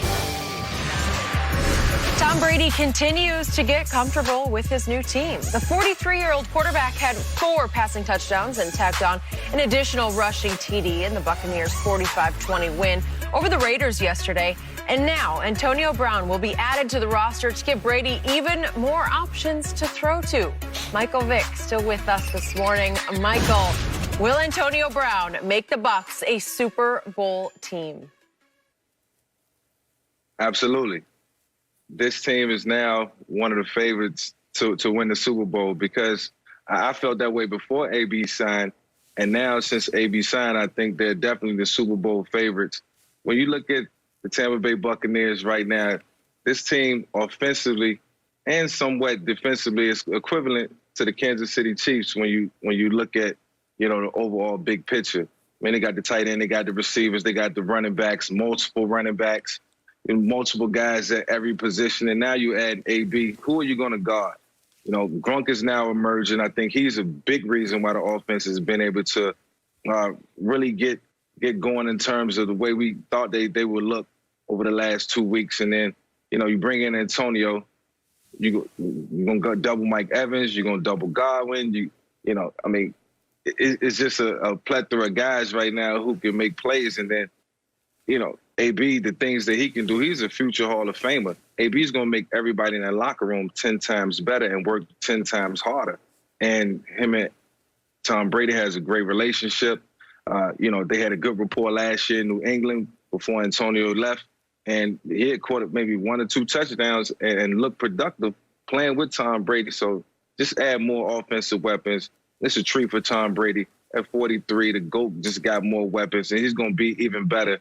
And I see this team being good for the next couple of years, and Tom Brady's not going anywhere. He didn't assemble all this, just for one season. He assembled this for another couple seasons, so we might as well get used to it. Whoa, did you hear that? I heard it. Yeah. I'm not ready to say they're the Super Bowl team, but I believe they're one of the 4 Packers, Seahawks, and Saints. I will concede this. Of the teams that I just mentioned, along with the Bucs, they have the best defense. Now, I believe the Saints secondary with Jack Rabbit and Lattimore might be a little better than theirs, but I don't know if they can get after your quarterback like the front 7 from the Bucs. Now, I know for certainty there's no better.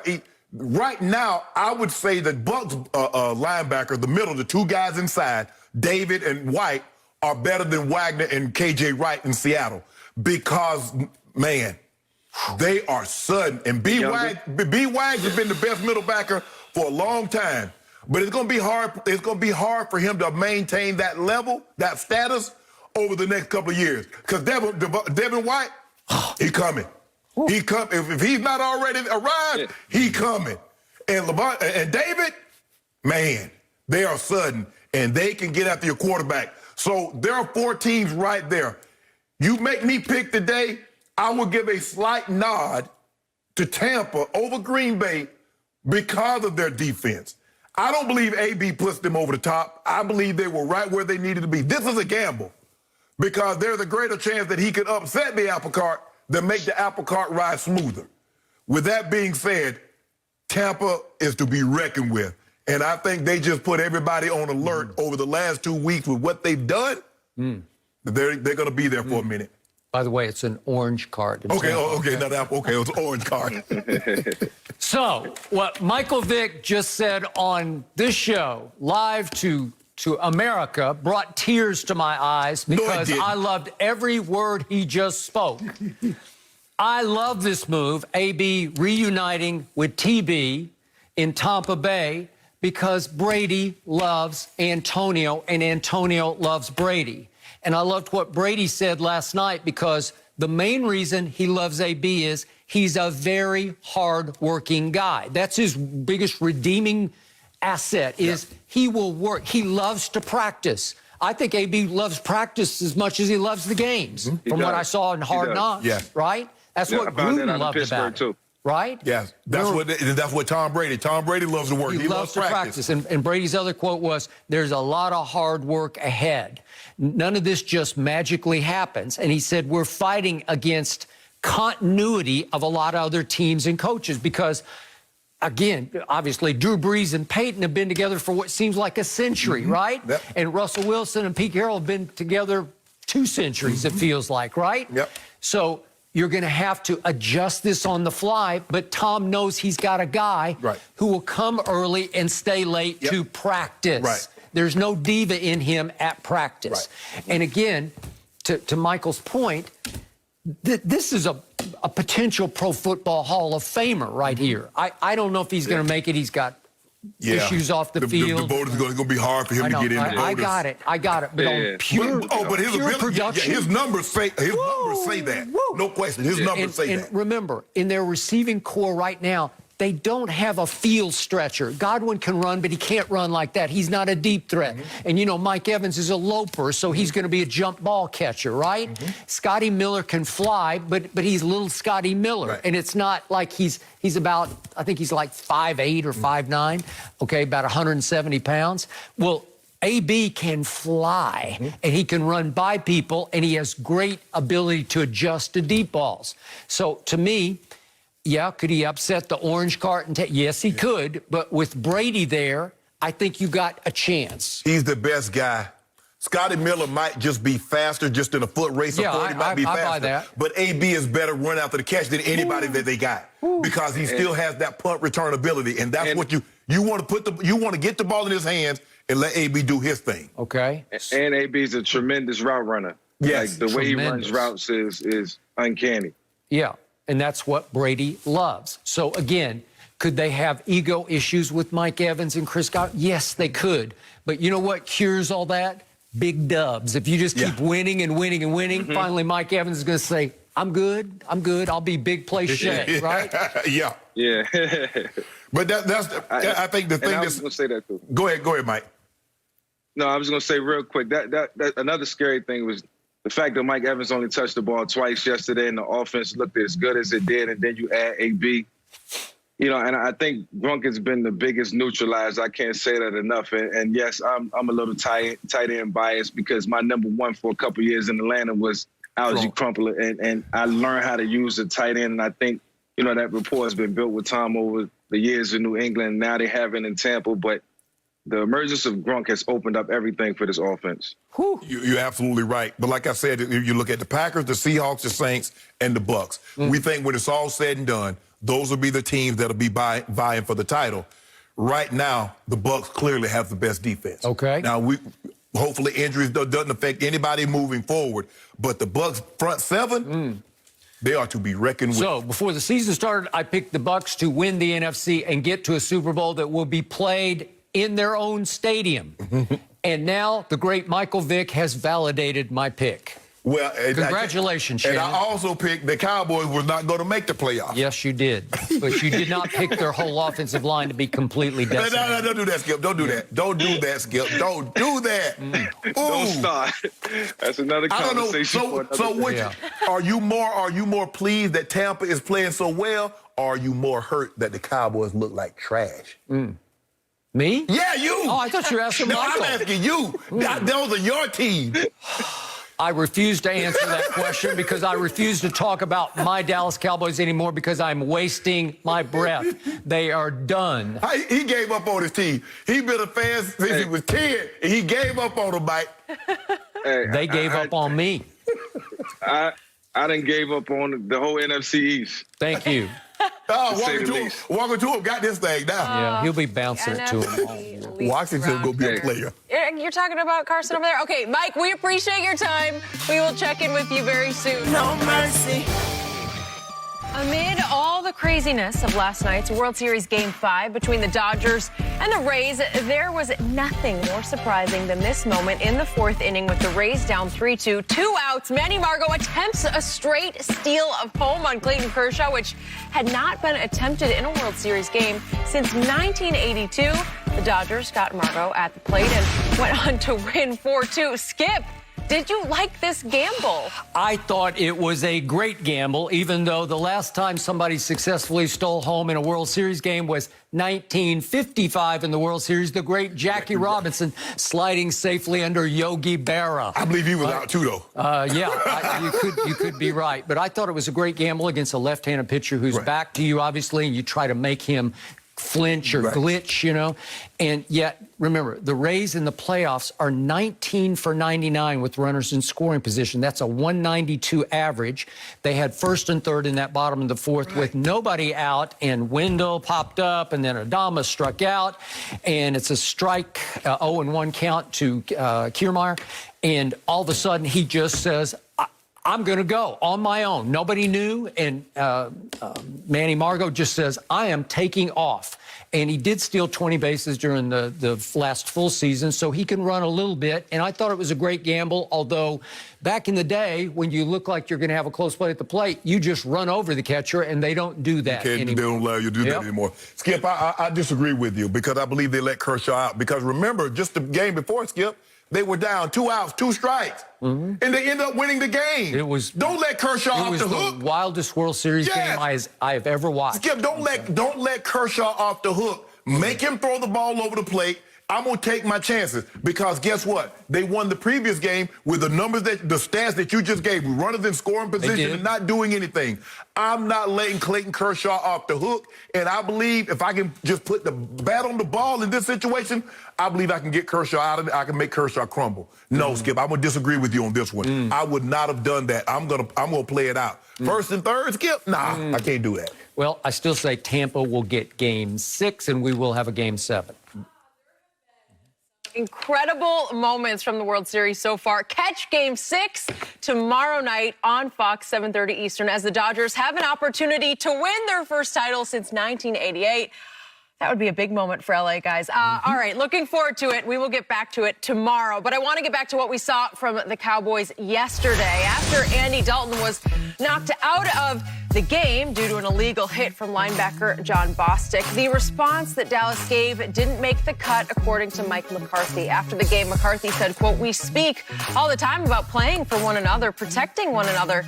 It definitely was not the response you would expect." So, Shannon, how disgraceful was it that the Cowboys didn't rush Dalton's defense? It was pretty bad. But, Skip, two things can be true.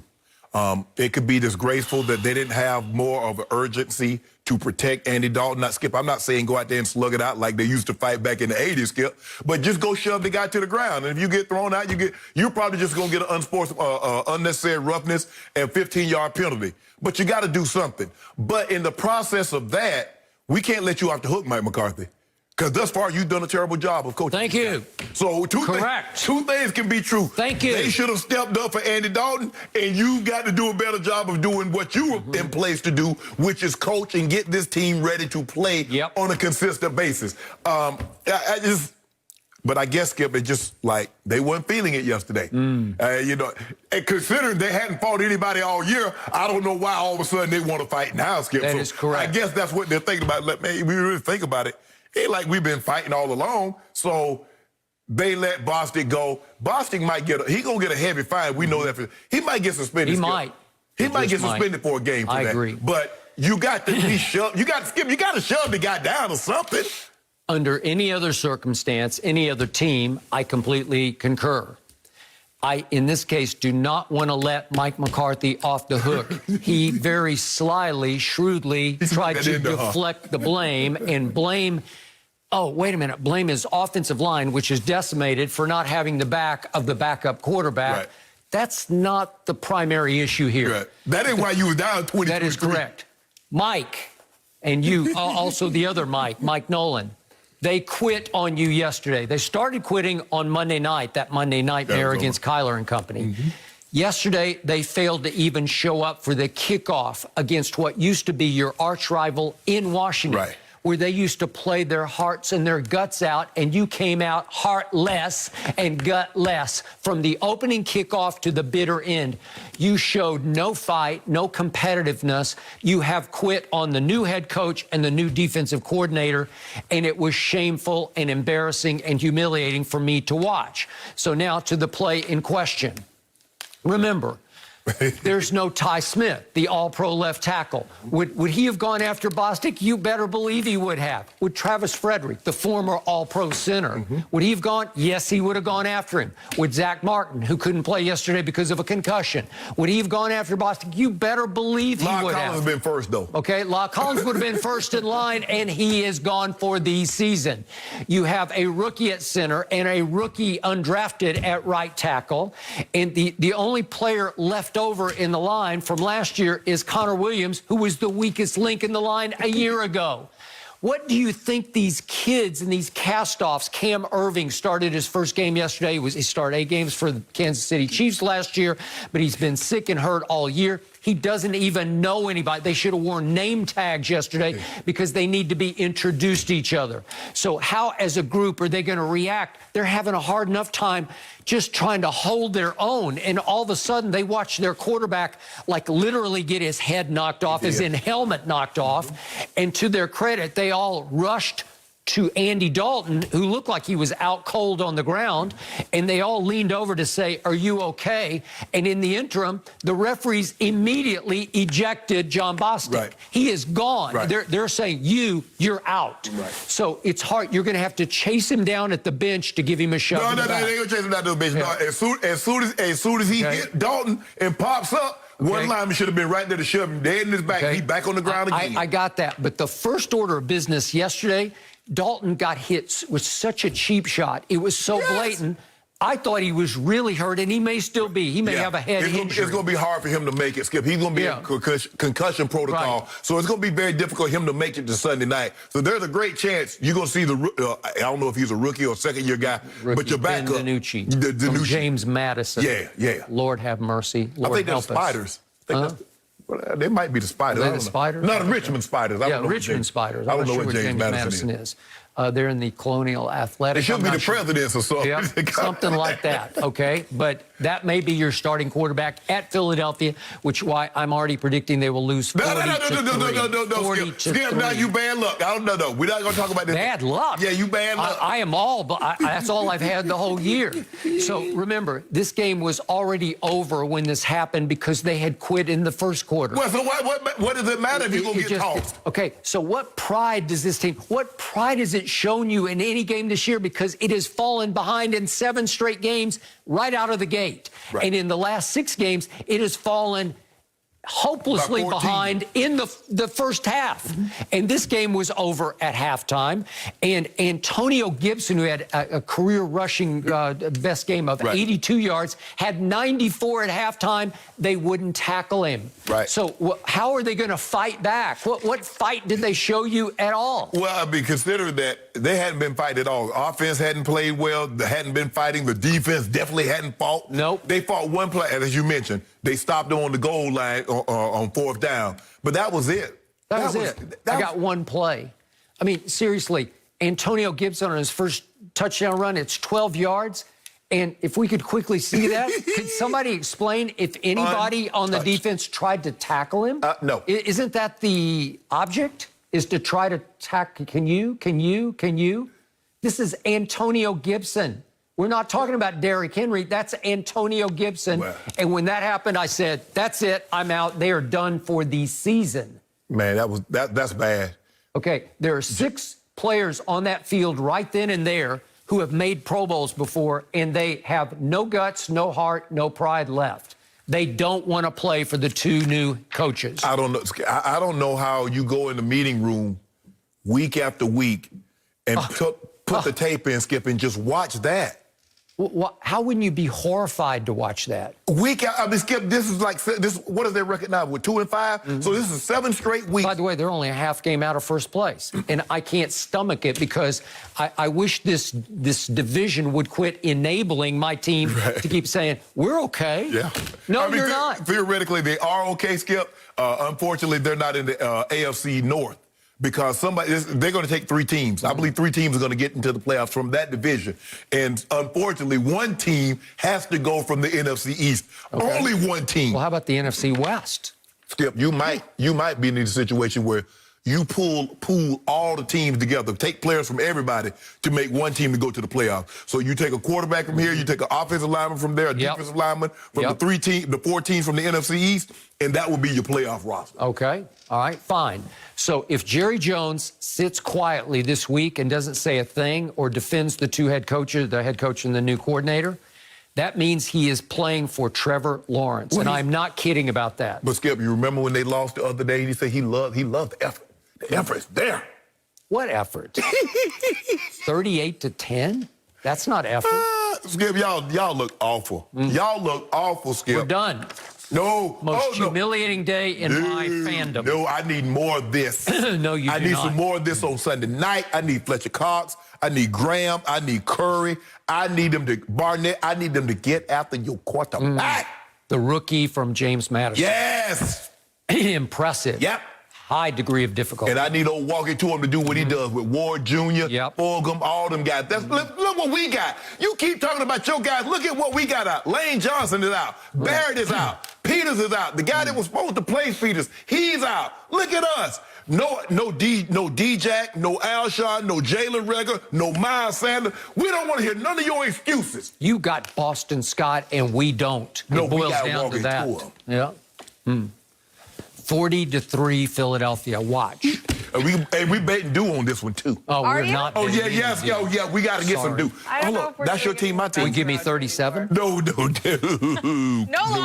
longer. It is not going to get better for you, Skip. I'm sorry. It's not going to get better for the Cowboys. No mercy. The Packers and Aaron Rodgers looked strong in their first game back after a lopsided loss to the Buccaneers. Rodgers found Davante Adams for 2 touchdowns to go along with 2 more that Rodgers had. The Packers QB finished the day with just under 300 yards through the air as Green Bay cruised to a 35-20 win over the Texans. But Shannon, how impressive was Rodgers yesterday? It's Aaron Rodgers. He's basically flawless in 5 of the 6 games. In 5 of the 6 games, he's had at least an 85 QBR. The one time that he didn't, we know what happened. They lost last week to Tampa.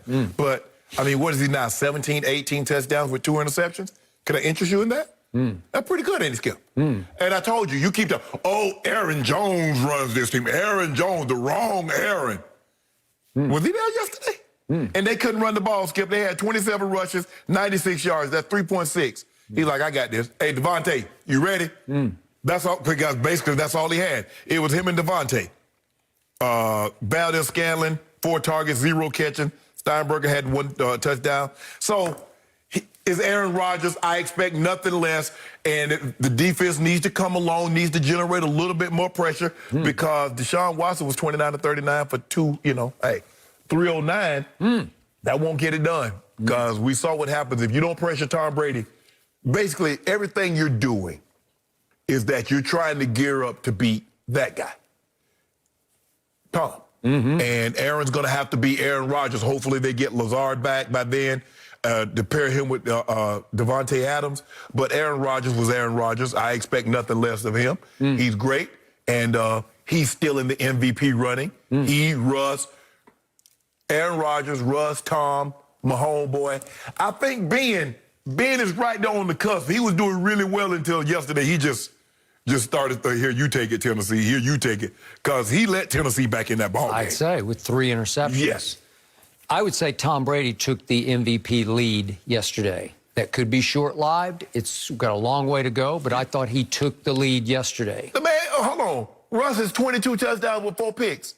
Russ was horrible in the second half last night. Yes, he was. And had 3 interceptions in that game, and you said all 3 of them were horrible. Yeah, they were. But are we going to just discount the 22 and 4? No. Okay. Are you going to discount 18-4, which is Tom Brady right now after a slow start because he didn't even know his teammates? Hold on, talk about 18 and 4. And you mean to tell me my guy's 18? My guy's 18 and 2. My guy's 18 and 2. Right? Ain't that what my guy got? 17 and 2. I think he's 17 because Brady's got the second most touchdown passes. Okay. Can you believe a 43-year-old has the second most touchdown passes in the whole league? And he's been 15-1 over his last 5 games, 15 touchdowns to 1 interception. So, what was Aaron Rodgers' degree of difficulty yesterday? Scale of 1 to 10, I'd put it at a 1. Oh, my goodness. Well, come on. Against the Houston Texans, who came into the game ranked 30th in yards allowed. That's out of 32 teams. 30th in yards allowed, 424 they allowed per game. They had just given up at Tennessee 607 yards total. And you're going to gloat about that performance from an Aaron Rodgers who threw for 283 yards and had the 5th best QBR of the day? The 5th best. 5th best. Was it better than you-know-whose? Who? You-know-who. Tom Brady? Yeah. No. It was 1 point less. Oh, really? So, really? For all that your guy did, the 4 touchdown passes. I thought he deserved better than an 88. Your guy was 87, my guy was 88. So think about it. 4 touchdown passes and a rushing touchdown. Yes. And my guy was right at 1 tick below your guy. Did your guy have a rushing touchdown? He did not. We didn't need it. Interesting. So how can you gloat about anything that anybody would do against the Texans? Hold on, time out. You make with the Raiders. I mean, what about Derek Carr? What about him? They had just gone to my homeboy 2 weeks before because they had a bye week to get ready for Tampa Bay. They went to the Raiders and won 40-32. They put up 40. And then my homeboy, what's he like, 15-3? So don't count him out just yet as MVP. This is gonna play its way out all the way to the end. Your homeboy yesterday at your old stomping grounds in Denver had a QBR of 53 on a scale of 0 to 100, so he's barely above average because they went 0 for 8 on third down. Well, you like that? But no, I don't, Skip. But I mean, really, I mean, you look at, they throw a pick six, they run a flea flicker, and Melvin Gordon throw the ball over Drew Lock's head. I'm like, what the? But we're talking about Aaron Rodgers. Okay, we are. And I always call him the LeBron James of the National Football League because his apologists are now trying to scrub his record clean even from this year. No, Skip, he lost the game. Hold on. Your guys lost 2 games. How did your guy look against Chicago? Not bad. Not terrible. Skip, he didn't figure out what down it was. Okay.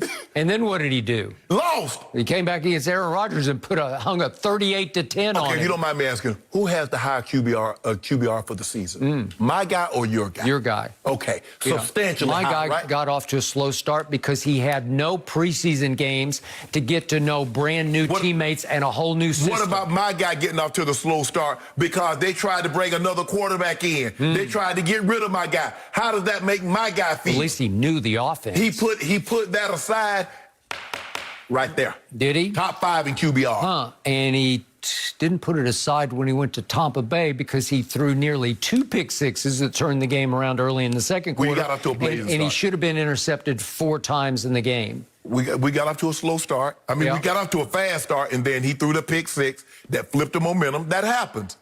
Just like when your guy in New Orleans, he threw that pick six, flipped the momentum, right? Yep. And then Aaron Rodgers folded like my work at my running socks that I run in. They fold so easily, and that's how he folded the rest of the game. He didn't score a point for 3 quarters. Yeah. You make it seem like that was one game. One game. But it was the game against the guy. Well, so why is it the game? You just got disqualified. So in other words, let me ask you a question. So it's the game. So Chicago was the game. No, but you lost. Why not? Why was that the game? Well, Might be for Aaron Rodgers. Okay, why was it the game for Aaron Rodgers against Tampa? Okay, what happened that night to Tom Brady? He did not have Chris Godwin. He had Mike Evans, as Bruce Arians said, on one leg, which he was limping through the whole game. He did not have little Scotty Miller, who had a groin and a shoulder injury. What more? And Gronk still hadn't figured it out yet. Bakhtiari got hurt. He had no Lazard. So we can make all this. Devontae was just coming back. Yep. But your day coming. Yep. Front runner. Oh, so this was all-time front run against a team. Well, what's Houston now? 1-6. Well, there's a reason why they 1-6. They could have been 2-5. Yep. But we made sure they were 1-6. What did you just make a point of? They got gutted because they lost their best receiver and Deshaun's soulmate, who's now an Arizona Cardinal, making Kyler an MVP kind of. Hey, fault the owner. Yeah. Because you signed off on it. Actually, the mere fact that you should have fired Bill O'Brien for bringing you that. That's what you should have done. Hold up.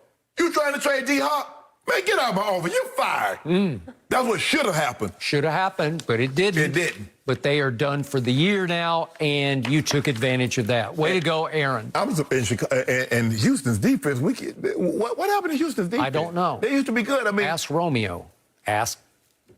They still got JJ over there. They still got Merciless over there. Yep. Don't know. But you tell me. That's what my guy does. He makes it seem like you ain't even got no defense. He carved you up so sweet, you don't even like, what? That's what Ryan Tannehill did the week before. But, hold on. Can you imagine if Aaron Rodgers would have got 200 yards rushing? He might have threw for 600 yards. Yeah, might have had first time in NFL history a team rusher had 800 total yards. They need Aaron Jones back. When it really gets serious, they need Aaron Jones. Hold on, Skip. They're real MVP.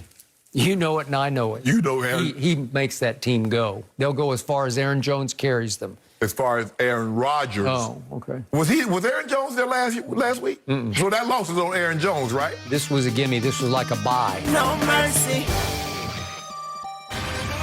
Saturday on Fox, it's a pair of Big 12 matchups as Sam Ehlinger leads Texas against Chuba Hubbard and Oklahoma State at 4 Eastern, followed by Oklahoma squaring off against Texas Tech. It all kicks off a Saturday on Fox and the Fox Sports app. Well, guys, This is some devastating news. Odell Beckham Jr. has been texting reporters this morning to let them know that he has torn his ACL and is done for the season. It cuts a frustrating season short for OBJ, where he had 3 receiving touchdowns and no games with over 100 yards. Shannon, how much will Baker and the Browns miss Odell? Well, Skip is another weapon, but since he's been there, he was never been the weapon that they thought they were getting in his prime in his first 3 or 4 years. I think it's the first 3 years before he got hurt in New York. And it's frustrating is that you put so much effort into it. So how much will he be missed? It was not like, with the exception, Skip, of the Cowboys game, he's kind of like been a non-factor this year for the Browns. You look at yesterday, and I know he got hurt early, and then he get hurt. That's what's really upsetting, is that he got hurt on a pick. But Higgins was 6 targets, 6 catches, 110. Landry did what he did, and then Peebles and Bryant. And Njoku. Skip, it's not like they were not using. I'm not so sure they really understand or know how to use a guy with that skill set. You would think that Stefanski, coming from Minnesota, and he had Diggs and he had Thielen, and to see how Koob was dialing up and getting those, I don't get it, Skip. I just don't get how they could not use the guy properly. It's frustrating. It's a long journey, but with medicine and with the rehab and the way Odell, I know Odell's going to work. He'll be back, but if I'm him, man, you know what? I want to come back and I want to show, but I'm going to need to move on, Skip. I need to leave Cleveland. I'm sorry. It didn't work out for either one of us. Neither of us benefited the way we thought we would. So it's basically time for me to just, you know what? Let's just wash our hands with each other, sanitize, Purell, whatever you want, Germex, whatever you want to use, and just go our separate ways. I completely agree. It is time for him to move on. I'm very, very sorry to hear this for Odell's sake. God bless you, man. I'm knocking on wood for your recovery. Another serious injury that he has suffered. And to your point, it was like injury added to insult, because Baker had just thrown an early interception and Odell tried to track him down, and you know the rest of the story. But I stand by what I said from the start, and I don't want to be insensitive to Odell here, but it just wasn't working out. And the irony of yesterday's game was Baker had become so Odell conscious. He kept trying to make it happen with Odell, and it wasn't happening. For whatever reason, there were 2 stud receivers with Jarvis and Odell, who were best friends from college at Louisiana State, obviously at LSU. And there wasn't enough footballs to go around to keep both of them happy. And yesterday, it was very intriguing to me that once Odell was gone, what happened to Baker? Well, he dug him a hole with the early pick. And here he came, and Baker, throwing mostly from the pocket, completed 21 straight passes, which is a Browns franchise record. And he's back to his rookie year, throwing to a bunch of guys you haven't heard of. Such as Rashard Higgins, who caught a bunch of big balls for him as a rookie. Right? And Donovan Peoples-Jones is a rookie this year from Michigan, and all of a sudden, he was comfortable getting open and catching balls from Baker. And in that last drive, Baker threw from the pocket to Higgins for 30 yards. And then he threw straight from the pocket. And we both had issues with him standing strong and throwing from the pocket. And he throws 24 yards to Peoples-Jones and victimized the same guy, that Darius Phillips, who victimized him, the cornerback for the Bengals. Early, he got even with him on the late pass, even though if Darius Phillips had found the ball in the air, it was... At least I don't know how he missed that one. I know, because he had a shot. And instead it was... It's like he turned the wrong way or something, because he turned inside and the ball, and next thing you know, he's like... Peoples-Jones is like, oh, I got it. I got it. Yeah. And he got both feet in bounds. Ball game. But it hadn't worked. Skip, it hadn't worked. Nope, it hadn't. I don't know, and I don't want to put the blame on Odell. I don't want to put it on the Browns. But for whatever reason, we came together. It's like a man. Sometimes, Skip, you know, you're like, oh, I love that. Oh, I love you. I love you. Love it first sight, Jenny. I'm sorry. You know what I'm talking about, Jenny. It's like, ooh, this is my. And you get when you finally get. Why wouldn't I know? No, you don't know. You're talking to Jenny instead of me? I'm right here. Am I chopped liver? No, yes. Ernest. Ernestine she tolerating you right now. Love it. During football season, you're like, she tolerates you during football season. You probably we did have a little blow up yesterday. She made the mistake of coming in to my room. That was not the reason the Cowboys were losing. Not blame her. You need to stop with that foolishness. She wanted to show me a new pair of sneakers yesterday, and I was looking, and it was a 4th down play that was a disaster for the Cowboys, where they ended up throwing on 4th and 1. They threw some weird bomb to nobody, and I took her shoe and just threw it down. She said, so we had a big this has nothing to do with Ernestine. Skip, will you stop this foolishness? Nothing. You do realize it's not like, you know what? Ernestine probably walked in the room with Skip. Let us mess up. You know it doesn't happen like that. Yeah, that's not the reason why the Cowboys losing. They losing because they stink. She has power over what's happening in Washington, D.C. But back to Odell. Skip, for whatever reason, this thing hasn't worked. Yeah. By any stretch of the imagination. No analytics can tell you. No coach, nobody can tell you. The Browns fan, as much as they might love Odell, the show that he put on before the game, catching with one hand and all between his legs. Yep. Skip, it just hasn't worked. Yep, I got it. So, I know this was just one win at Cincinnati against the woeful Bengals. Yes. But it showed you they can still be pretty good. Yeah. They still got a shot to make the playoffs. They're now 5-2. But the most impressive thing, they were pounding Joe Burrow, and he still threw for 4 bills. He is really good. He is, Skip. He really is. Big time good and tough. I've never seen anything like this. I've never seen a guy that they had a 4th or 5th round grade on him, played like he played. I believe he had the greatest, at least I know for a quarterback, the greatest college season, go on to be the #1 pick. You mean 4th or 5th round grade his first year at LSU. I agree. No, coming before going into the last year, he had a 4th or 5th round grade. He goes on to be #1, and he comes out, Skip. He's having as good a first 5 or 6 games as any rookie in the history of the game. Well, he had the greatest playoff run in the history of college football. But he's been unbelievable. But this thing, Odell, get well, bruh, work hard. Yes, sir. But just here we go somewhere else. Onward and upward. Yep. No mercy. Well, after failing to do so after their loss to the Bears, Tom Brady has now found and shook the opposing quarterback's hand after each of their last 2 games. Most recently yesterday, he ran out there to shake Derek Carr's hand after Tampa's 45-20 win. So, Shannon, are you happy now? Yeah, Shannon. You ought to be ashamed of yourself.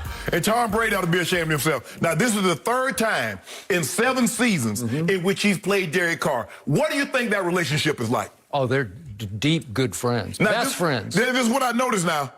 Nick Foles on a Thursday night, I don't really know you like that. You beat Aaron Rodgers, you beat Derek Carr.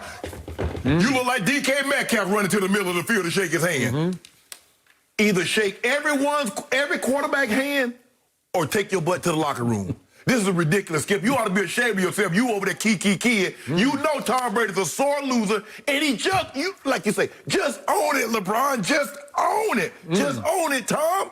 When Tom Brady wins, he is the nicest guy in the history of the National Football League. When he doesn't win, he is as sore a loser, as poor a sport as there ever has been on an NFL field, and I love him for that. He is the closest thing to Michael Jordan we have. He's Psycho Tom. He is a split personality. He is a cold-blooded football killer. If he loses, he goes psycho and he runs to the locker room. But I noticed that he only loses his mind when he loses. Yep. He's perfectly sound. He's of sound mind when he's winning. Now, the moment he loses, he's like, oh, I'm this person. I can't do that. Let me run to the locker room. You ought to be ashamed of yourself, Skip. He's hooked on that winning drug. And once he gets it, he is at peace. He's blissful. Now you know Eli. You and Eli, brother, y'all cool. You been knowing a little Eli, a little lie. That's what they call him. He buzzed you. Okay, I'm saying, you know what? That was the time, the emotion was high. Sometimes when emotion is high, logic is low. Now, okay, if that ever happened again, Tom Brady would never do that again. How is it in all of your wins in the Super Bowl, you remember to go shake the guy's hand? But in all your losses, somehow you lose your mind and you go straight to the locker room. How is that possible, Skip? You know what? Tom Brady does not care what you think about whether he shakes hands or not. Skip. That's what I love the most about it. Skip, I just want to know how is that possible? That somehow in all the wins, Tom Brady miraculously remembers, I'm supposed to shake the guy's hand. But in all the losses, Let me hightail it up. Who is the biggest gloater I have ever known? He is sitting across from me right now. Biggest gloater ever. This is the way Tom Brady gloats. This is his way of gloating without gloating because he just runs to the middle of the field. You know what I want to do? The next quarterback that beat the brakes off Tom Brady, I want y'all to go run. He's running out the field. I want you to go grab him by the back of the hand, back his shoulder pad. Put him back. Whoa. Yep. How you doing? Take that L with you. Okay. That's what I want him to do. Take that L with you. It's going to come. Well, the problem is, I'm not sure he's going to lose another game. Oh, he's going to lose another one. No, I'm not sure. He's going to lose another one. Yeah. But Skip, you know this is bad. This is bad look, Skip. Yeah. And he does not care. No. I think it's a great look. Do you care? Yeah. Do I care? You should care. Yeah. You should care. I love it. This is the only way you can criticize Tom Brady is for not shaking hands. I thought we role models. Good old. Are we role models or not? He is a role model. He's smiling and posting on social media after the win. That is it for Undisputed. We're back at the same time tomorrow morning. Have a good day.